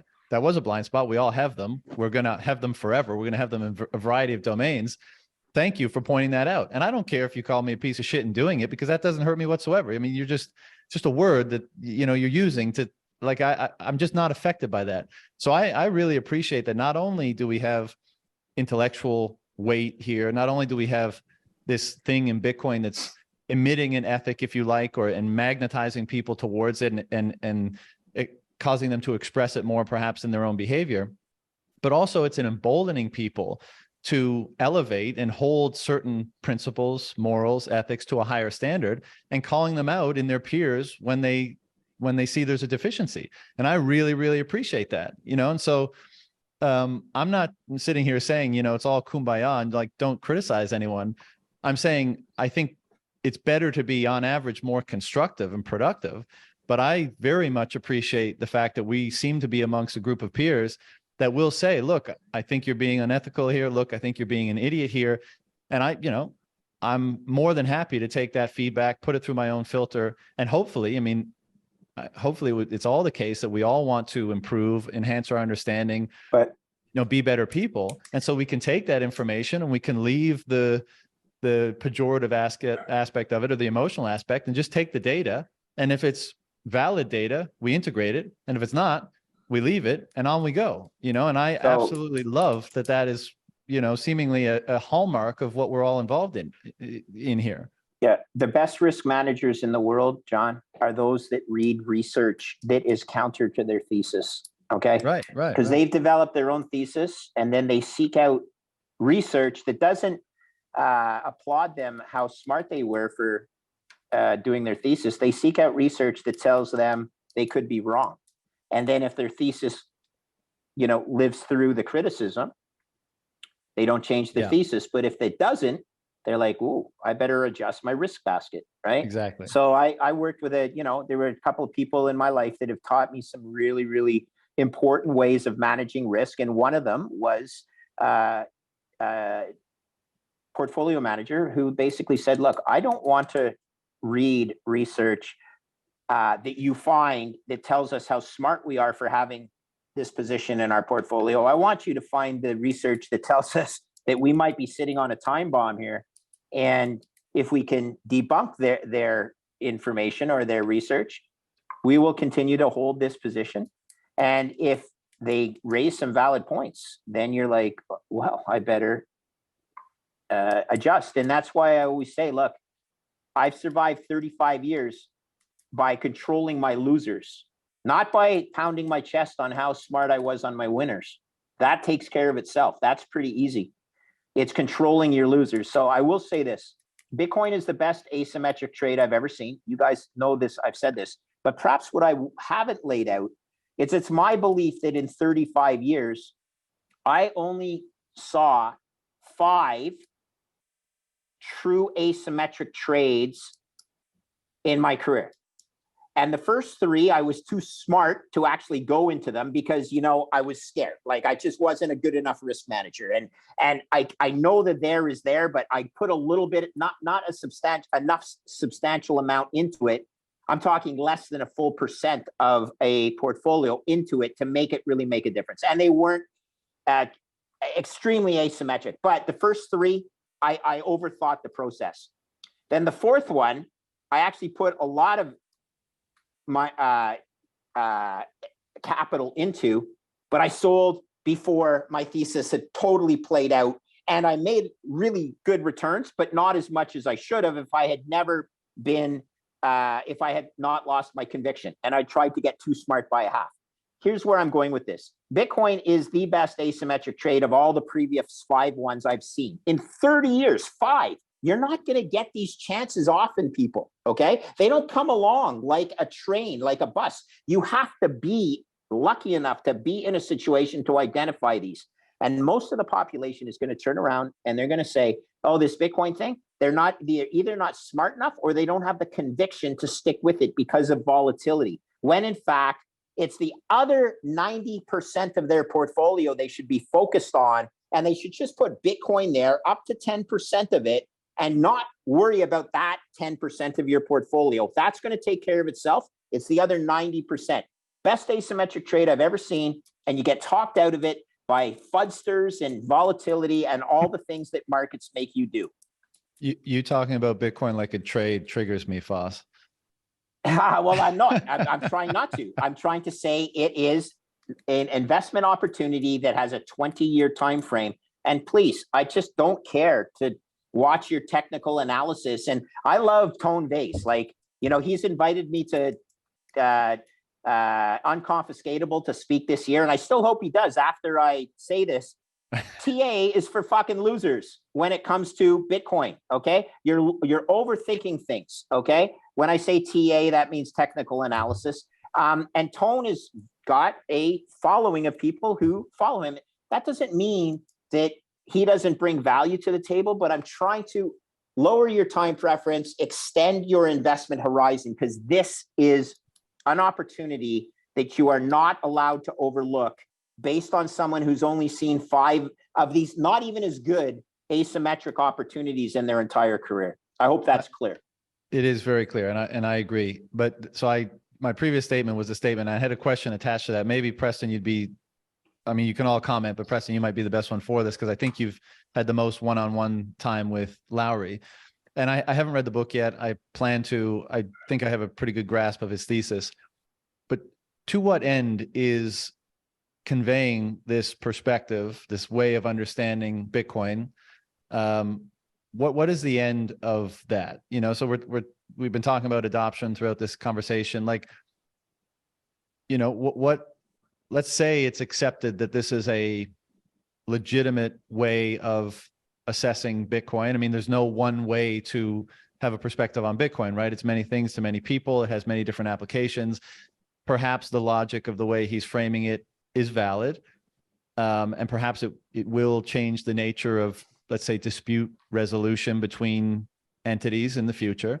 But in the context of how he's trying to position, communicate, and to whom? What is the end of his efforts there? And do you think those efforts are, or what do you think of those efforts, let's say? Well, I can't speak, for Jason, Sure, but I can give you what I think is happening. I think Jason looks at this technology. I think he says, if you're not going to participate in this, you're just going to hurt yourself. And he's looking at it from, hey, US, wake up, almost to the point where he's trying to shake, like literally grab and shake political leaders, defense leaders, whoever, anybody in a leadership position in the United States, shake them awake and say, if you're not paying attention to this, you're about to have your bell rung, is what I really think he's doing. Whether people view it that way or whether he's going about it in the most optimal way, that's for debate, right? But I think if we had to pull back why he's acting the way he is, I think that's what he's trying to do. I've heard And him. don't forget who his audience is too, right, guys? Like, he's in the military. I've spent a lot of time with Jason too, John, not to try and compete with Preston, but he's a very interesting young kid. Okay. And he's young, but he's brilliant for age something around 30 that I've never seen before. But that being said, he also has been in a system that requires you. People say, look, he wears military fatigues. Hey, you know what? He had to request authorization not to wear military fatigues when he presented, because he viewed the weapon that he talks about as being a negative connotation of Bitcoin for anybody wearing military fatigues. But don't forget, that's his. Greg and Preston, I think this was where Preston was going. It's just yes, no question. Has he been positive for this space? In other words, has he brought on new people to be able to look deeper at this? The answer is unequivocally yes, right? Has he pissed people off on the process? The answer is unequivocally yes. But that's kind of the point. All of these people, everyone, including you and I and me, who do the same thing, the world is made. I don't piss anyone off. I know, the world's made by chaotic ideas emergent into it. So I can both love somebody's new idea, right? I can love a piece of what they do, and also say, I'm not going to do that. I'm not going to do it the same way that they did, but I still think they're fantastic, right? Or like nobody has to. I love that. I love that. Clone of anybody else. The whole idea here is you can see brilliance in a whole bunch of different people through a network that shines, and then they just move into the background because the network doesn't care about you, me, Preston, Jason, could care less. It actually by its very functioning pushes that prosperity to everybody on this planet instead of one person. It doesn't have to be. There's no one that supersedes that. And I see that one of the biggest things with people who can't get Bitcoin is they want to be above the network. They can't see it because they're so Elon is a perfect example of that. He believes in his world, and he's reinforced into it by everybody who loves him that he's the person to save humanity.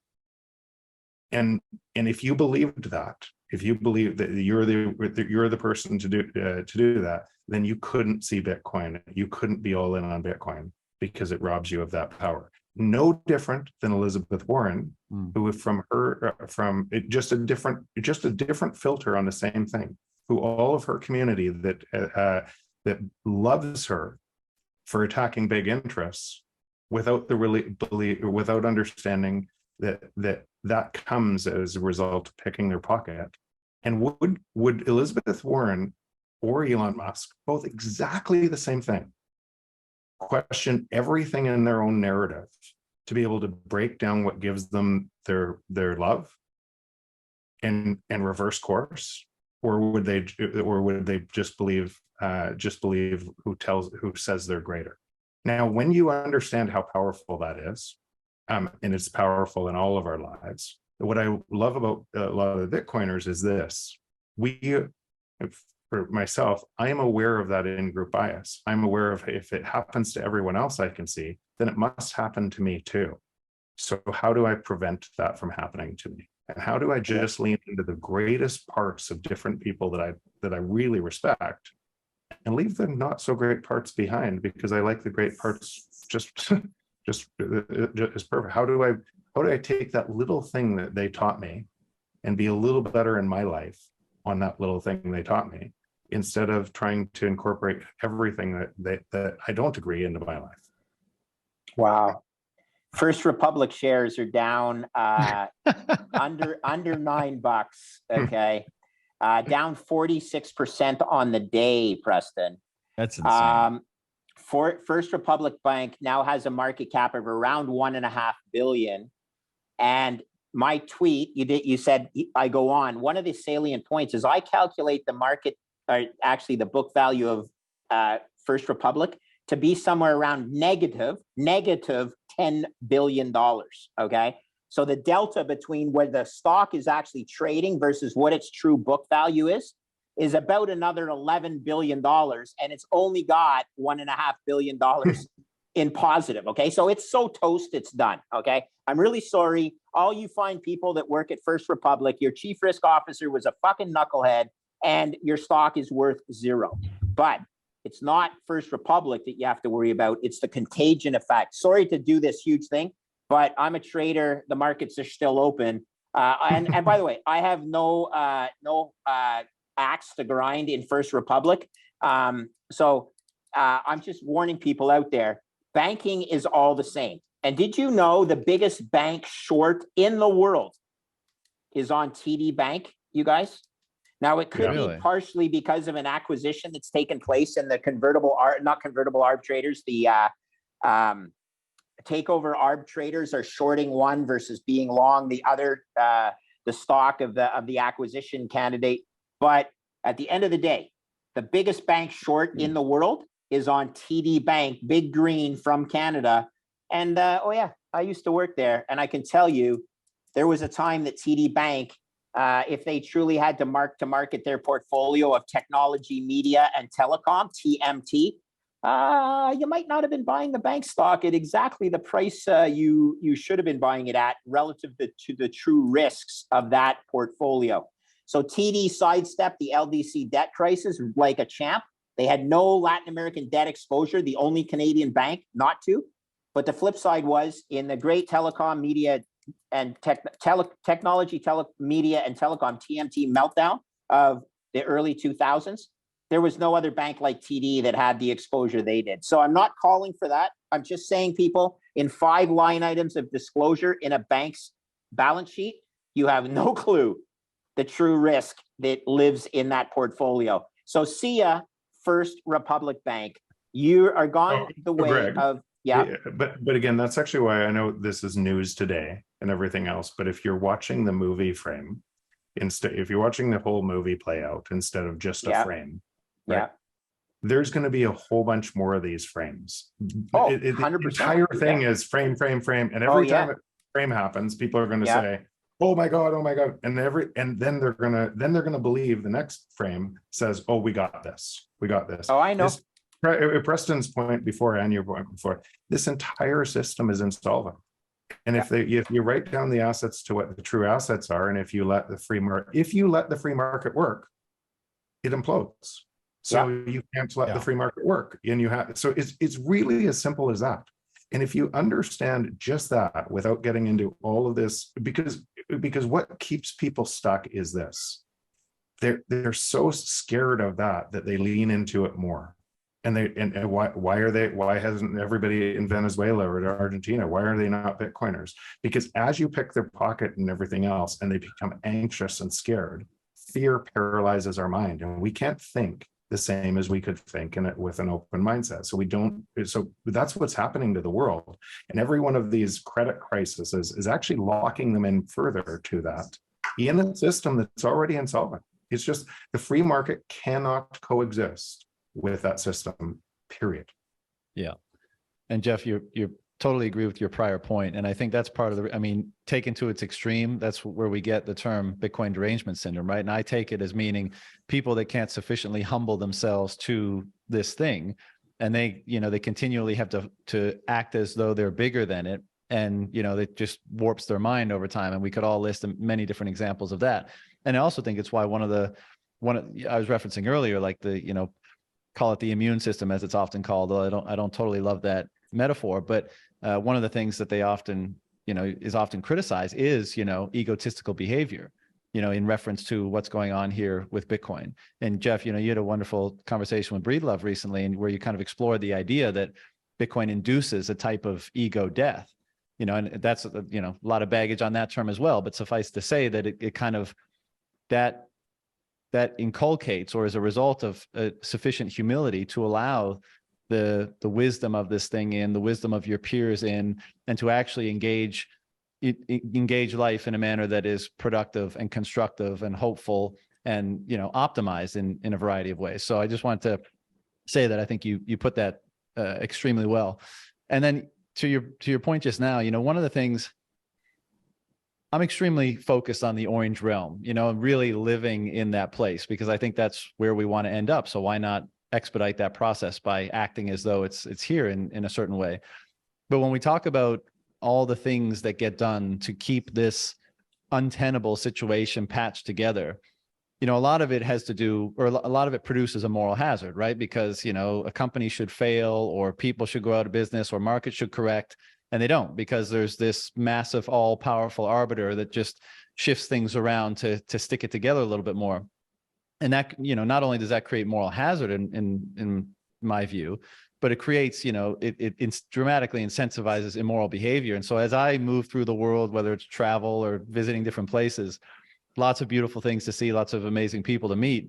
But I'm always like, when I see the cracks, I guess I put it this way, I can see the cracks of that behavior. I'm like, man, if not for the moral hazard that was created by whatever policy, whether it was last year, 10 years ago, 20 years ago, this experience would be dramatically different right now. But because that exists, because that moral hazard exists, people or institutions are acting in a dramatically different way than they otherwise would. And that's creating this suboptimal experience that everyone's being subjected to. And it's totally unnecessary. We needn't have to have all the poorer services, whether it's public or private. But I think because of these policies, that's what the outcome of these policies is. And, and on the one sense, it's maddening, because once you see it everywhere. I mean, you really are able to identify, like, oh, I know why that's happening. I know what that, I mean, being a little bit arrogant here, but you know what I'm saying? Like, once you see the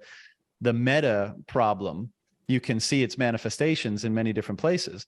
Of course, it's also incentivized, this is why we get so enthusiastic about participating in Bitcoin. But Foss, to your point, and Preston, maybe you can jump in on this one, but to bring it home here, and I know we all appreciate that there's different levels of analysis here. And so on the one sense, we're all already zenned out in the cave, right? We're all just meditating. We're monks in the cave meditating, just waiting for, the orange renaissance to happen.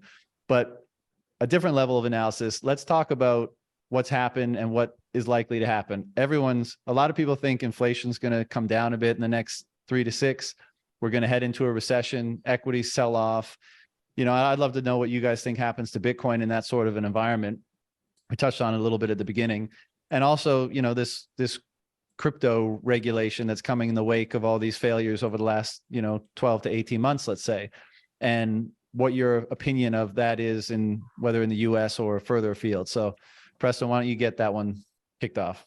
Well, I think the first quarter of this current year has been pretty demonstrative of what we might see as more chaos erupts, and they have to do these liquidity infusions that seem to be pretty surgical in order to keep the rails greased and moving. So, we watched Bitcoin rip 70 to 80% after they just casually plopped $1 trillion into the market.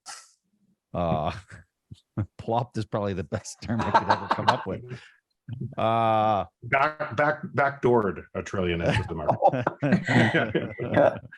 So as I'm looking forward to the rest of this year, I think that, heck, we could, based on what we're seeing today with this bank that's selling off aggressively, you could see you could see the need for more liquidity infusions into the system in the coming week, with coming month, right?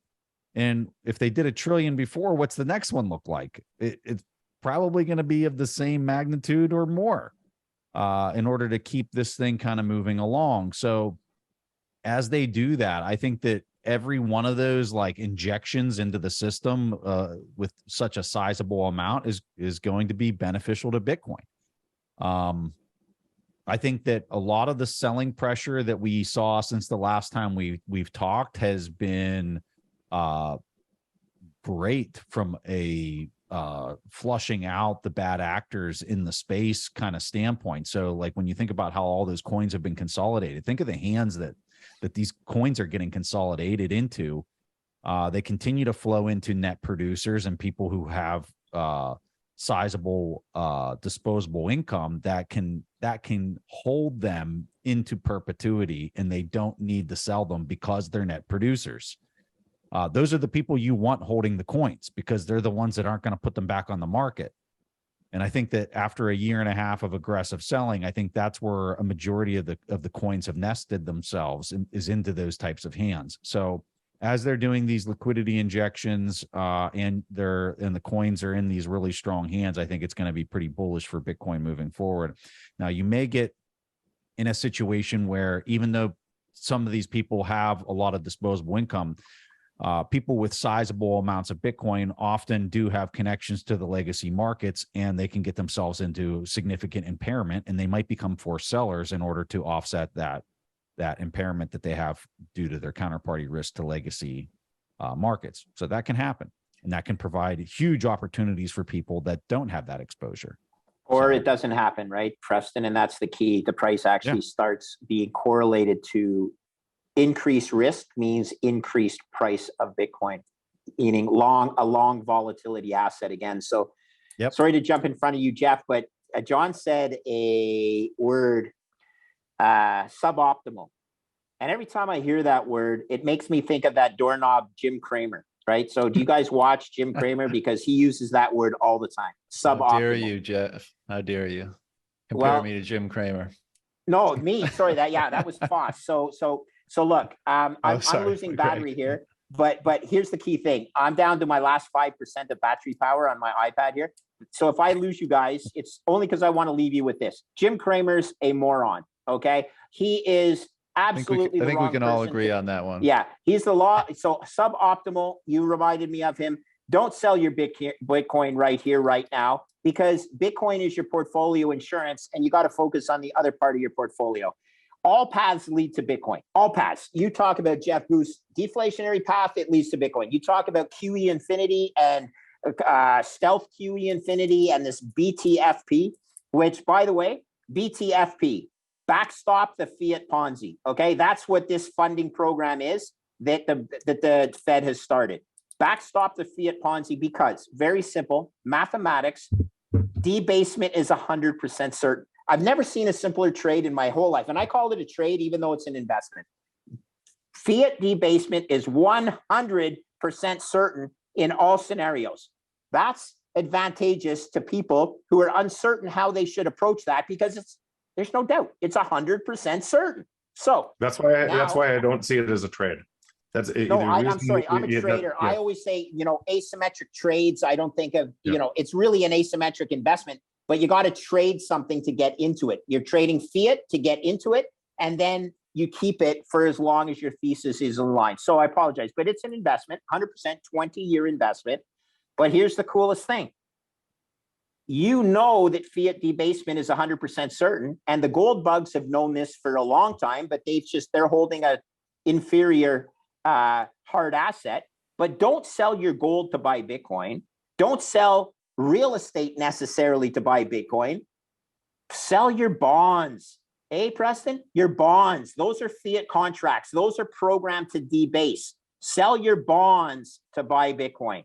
That's the simplest trade I've ever seen. And 3 years ago, when I wrote my paper to get me to become really good friends with you guys, I think I'm a friend. Jeff actually, you've saved a few of my shekels here and there, and more importantly, some life choices. So I'll just say this.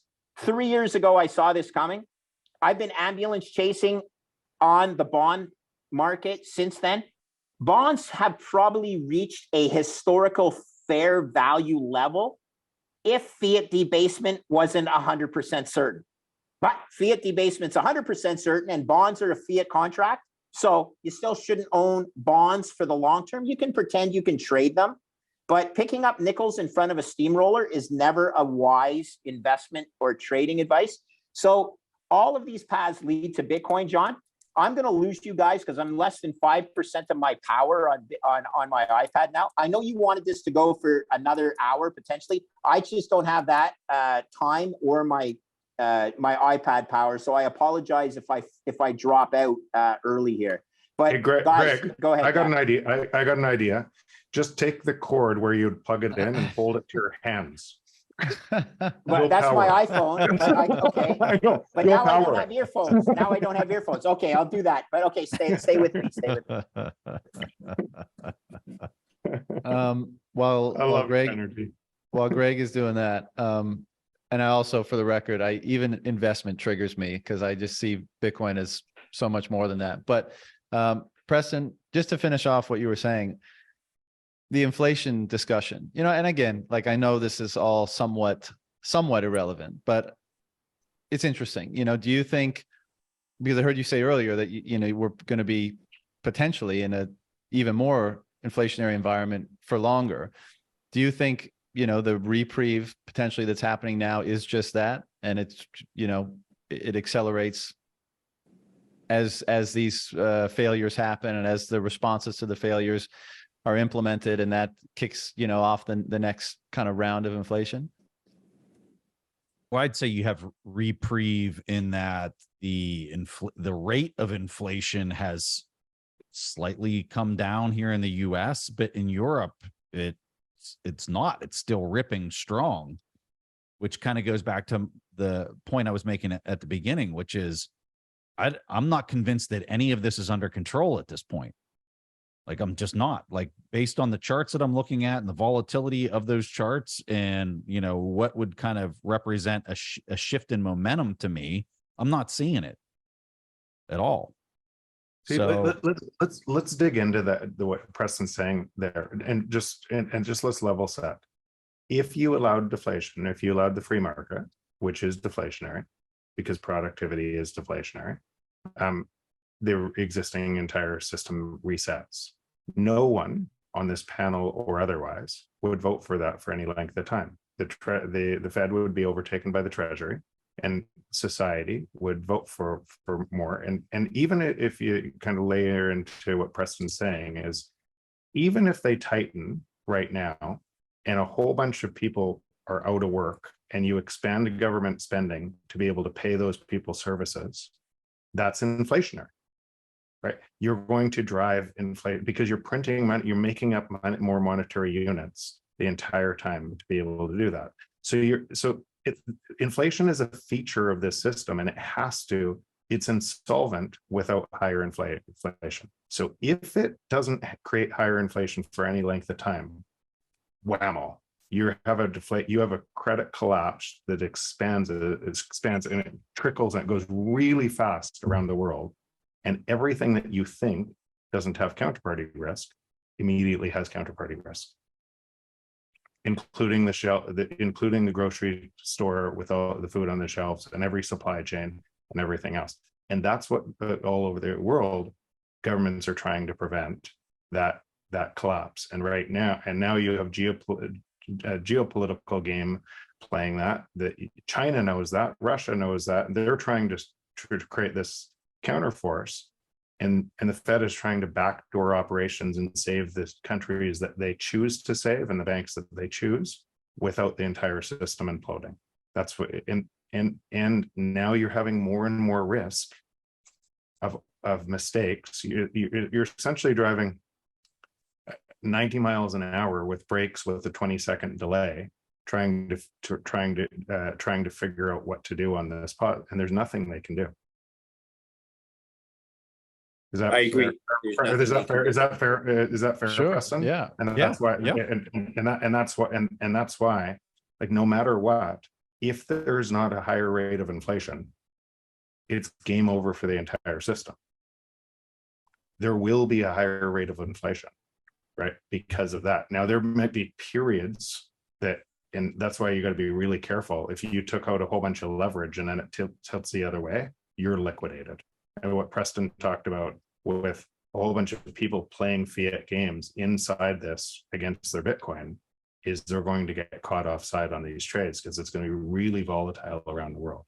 And it's going to, that volatility is going to increase, to Foss's point as well, around the world, because the system is going to try to flex back and forth, and this is going to break over here because they're trying to manage an entire global economy through this function, and it just breaks.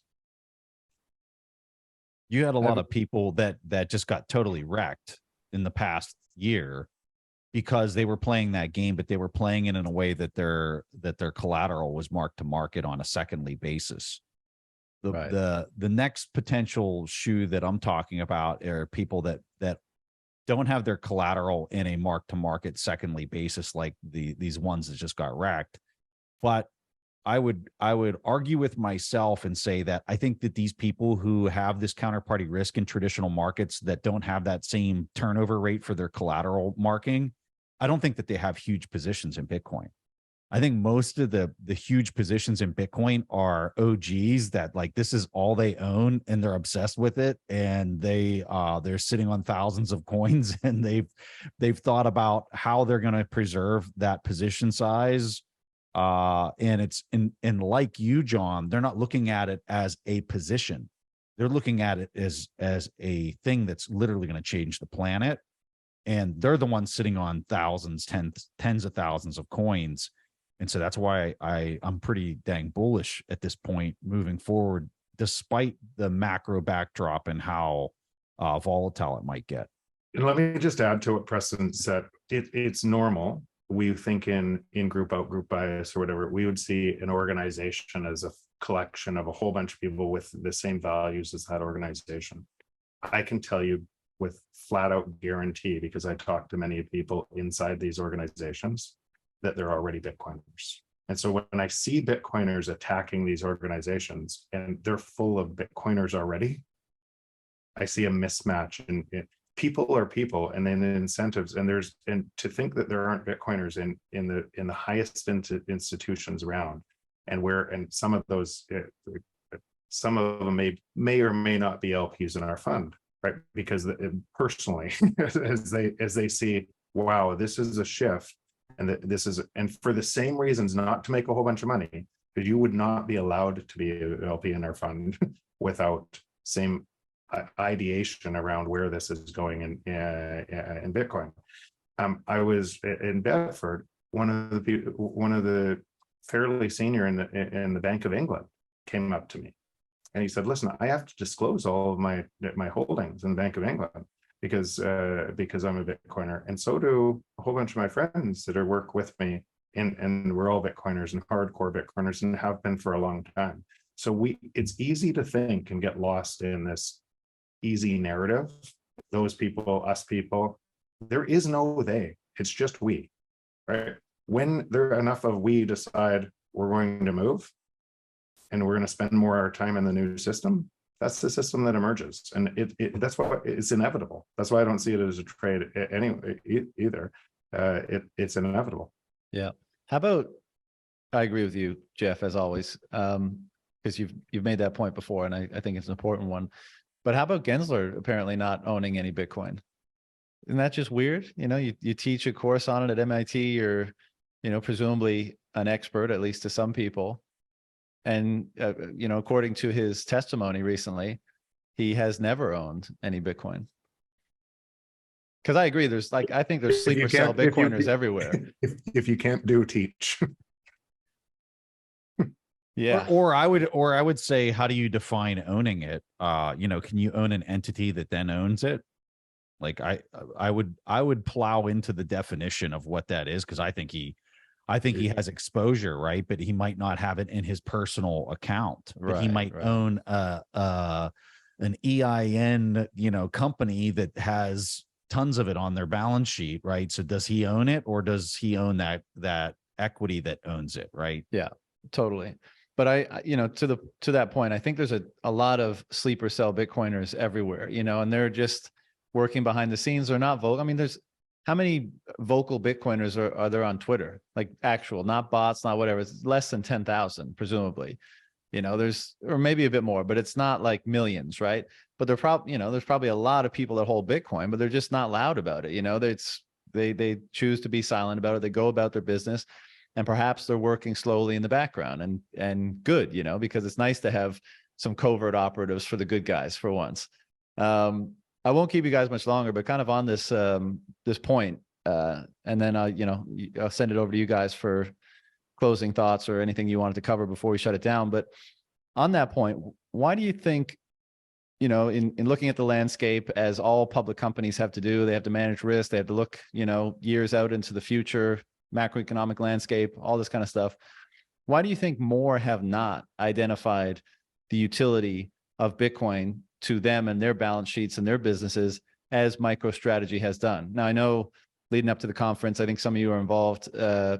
MicroStrategy is putting off a big Bitcoin for Corporations in-person event, I think, which is awesome. And, so a lot more education will happen, and hopefully that will, change behavior a little bit. But why do you think it's the case that of all the public corporations in the world, with all the problems that they're facing because of the macro situation we've been discussing, how come more haven't opted for this solution? Is it political? Yeah, no, I think my insight would reinforce what I said before, is when you're in a cog in the system and you think the system can solve it, you lean in more to that system, and Bitcoin looks like a risk asset. In other words, very few people go down to the plumbing of the existing system, how it's wired, how does it work, what are the positives, what are the negatives of that system, and what does it look like globally? What is the impact there? I know a lot of Bitcoiners do that because they were forced through that system to question that, but very few normal people go down that path to that level. As well, once, even if you did, would you go down the path all the way to the bottom of Bitcoin to say what could fix it, to understand the plumbing, to see how that was secure and decentralized against the other system it could emerge? And very few people could do that. Now, once there, so in other words, like Foss says, why it's an asymmetric bet is, by very nature, very few people doing that, it has to be an asymmetric bet, right?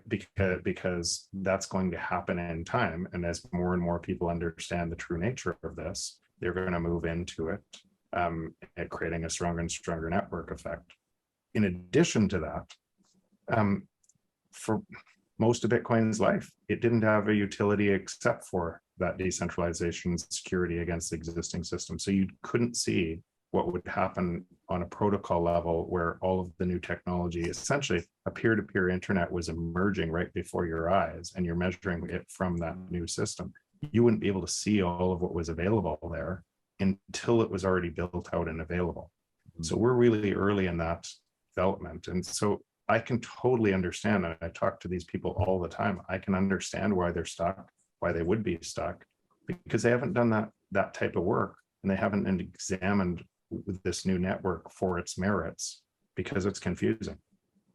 How many billion-dollar companies via market cap, if that's what you're using to state the size, still has a person that has control of the board, voting right wise, to make bold decisions, combined with the idea that if you are this person and you're a billionaire because you have so much control of said enormous company, is bold enough to go out and implement an idea this aggressively, when, if you're worth $1 billion, right, and you can do anything you want, most billionaires are just saying, I want to preserve this and grow it, not aggressively, but grow it, right?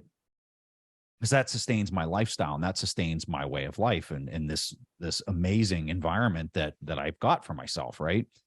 I don't have to literally hit a grand slam, not just hit a grand slam, but hit a grand slam literally out of the park. I don't need to do that.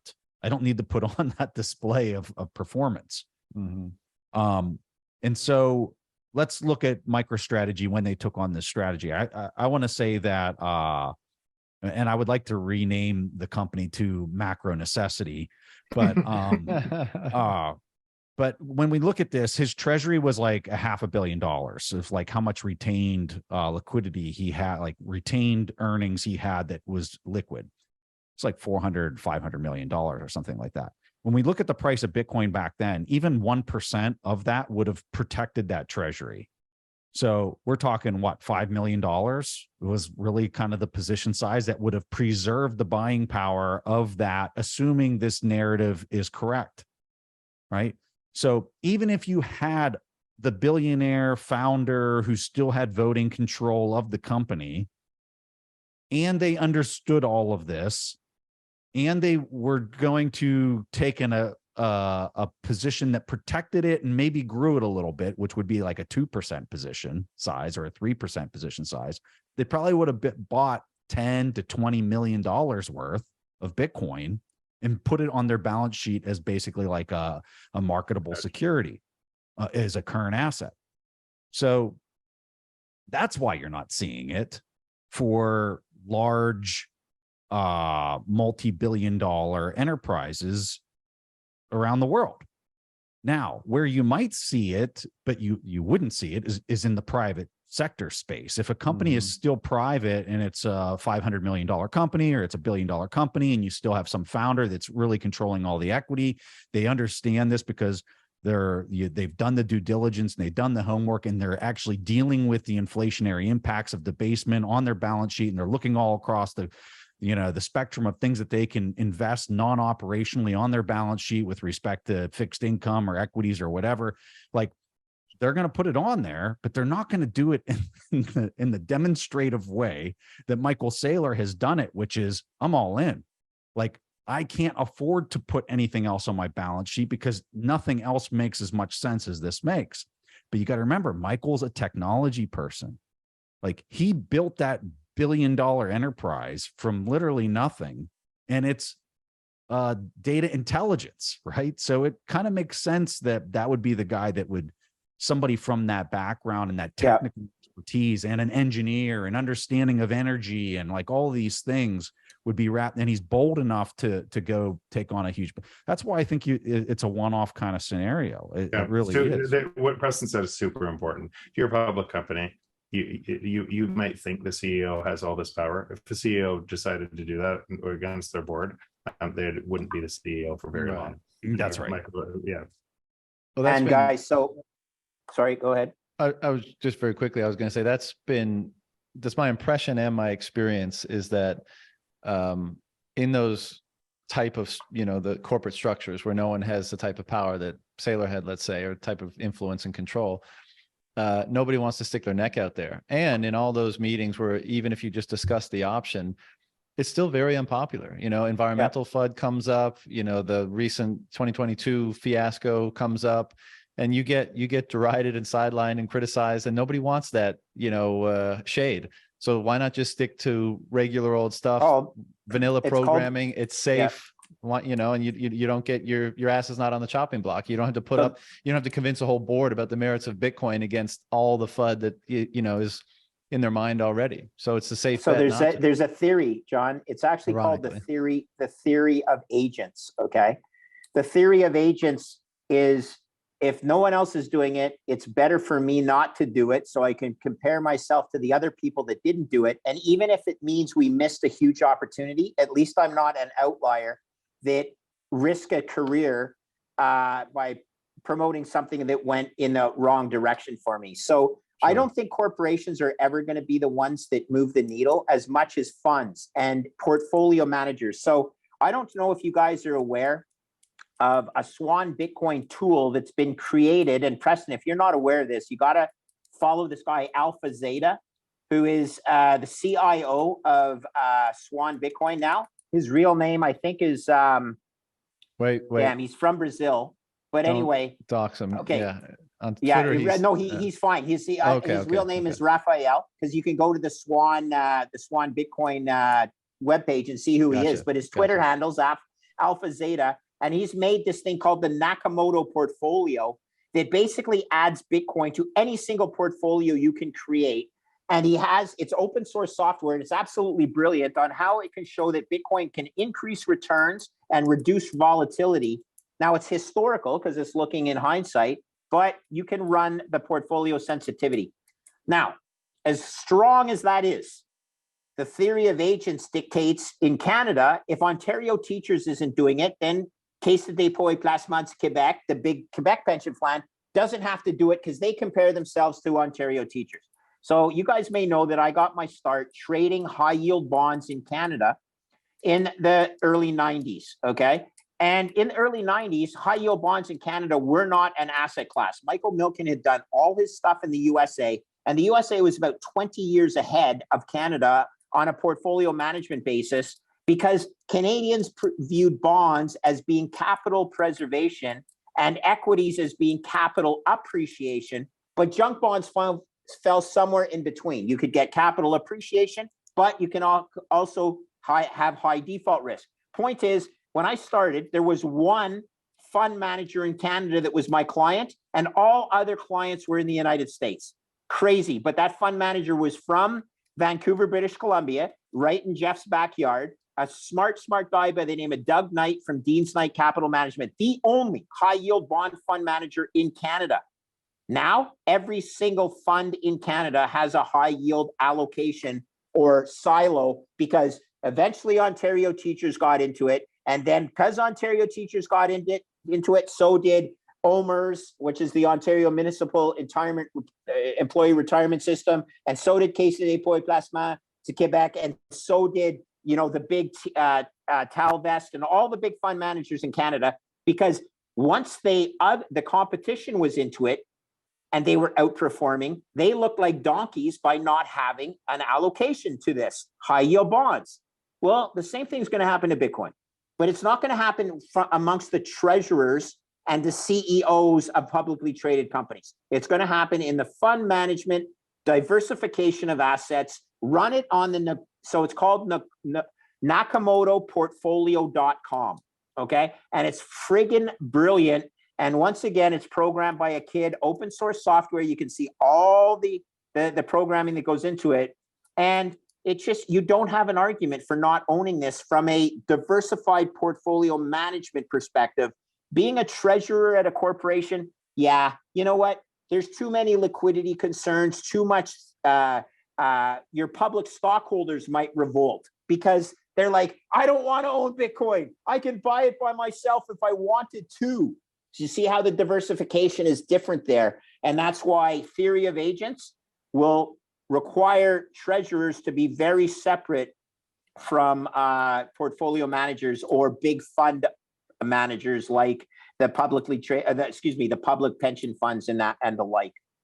Boss, I agree with that analysis. But one of the ironies there, and Francis Pouliot brought this to my attention or tweeted it out a while back, but I'm not sure if it was Ontario Teachers, Quebec Teachers, Quebec government, one of those. No, it's Caisse de dépôt bought Celsius. Yes, that's where you're going with this, right? Of course it was. It was the stupid Frenchman, and I'm allowed to say that because I'm married to a French lady. Okay, so the Caisse de dépôt is one of the worst asset managers in the world. And guess what? They manage the pensions of my parents because my parents are Quebecers, and so is my sister. But try and do a good job, okay? Caisse de dépôt et placement Quebec. Don't overthink things. Don't invest in shit coinery. Invest in Bitcoin, a totally different type of asset than all the other digital assets out there, okay? And some may say, oh, you know what it actually is? Credit default swap insurance on a basket of fiats. That actually will hold water someday. Maybe I'll be alive for it, maybe not, I don't care. The point is, this is a new concept. It's only 13 years old, and it's coming hard, people, and you're gonna miss it. You're gonna hear them press release in a couple of years and say that exact thing, but at the bottom they're gonna quote Mike Novogratz. And I'm totally cool with it. Like, I just don't care. Like, that's the key thing, because I own this for my children, and so does Jeff, and so does Preston, and so do you, John. We don't care. Bitcoin doesn't care, and I don't care. And my kids are gonna someday look at that old soggy fart in the corner the grandkids, and I'm going to be in my diapers and I'm going to be wetting my pants next to the fire. And the kids are going to be like, who is that guy? And my kids are going to say, he's the reason we can all travel around the world in prosperity and freedom because he bought Bitcoin. So go change his diapers, you stupid grandkids.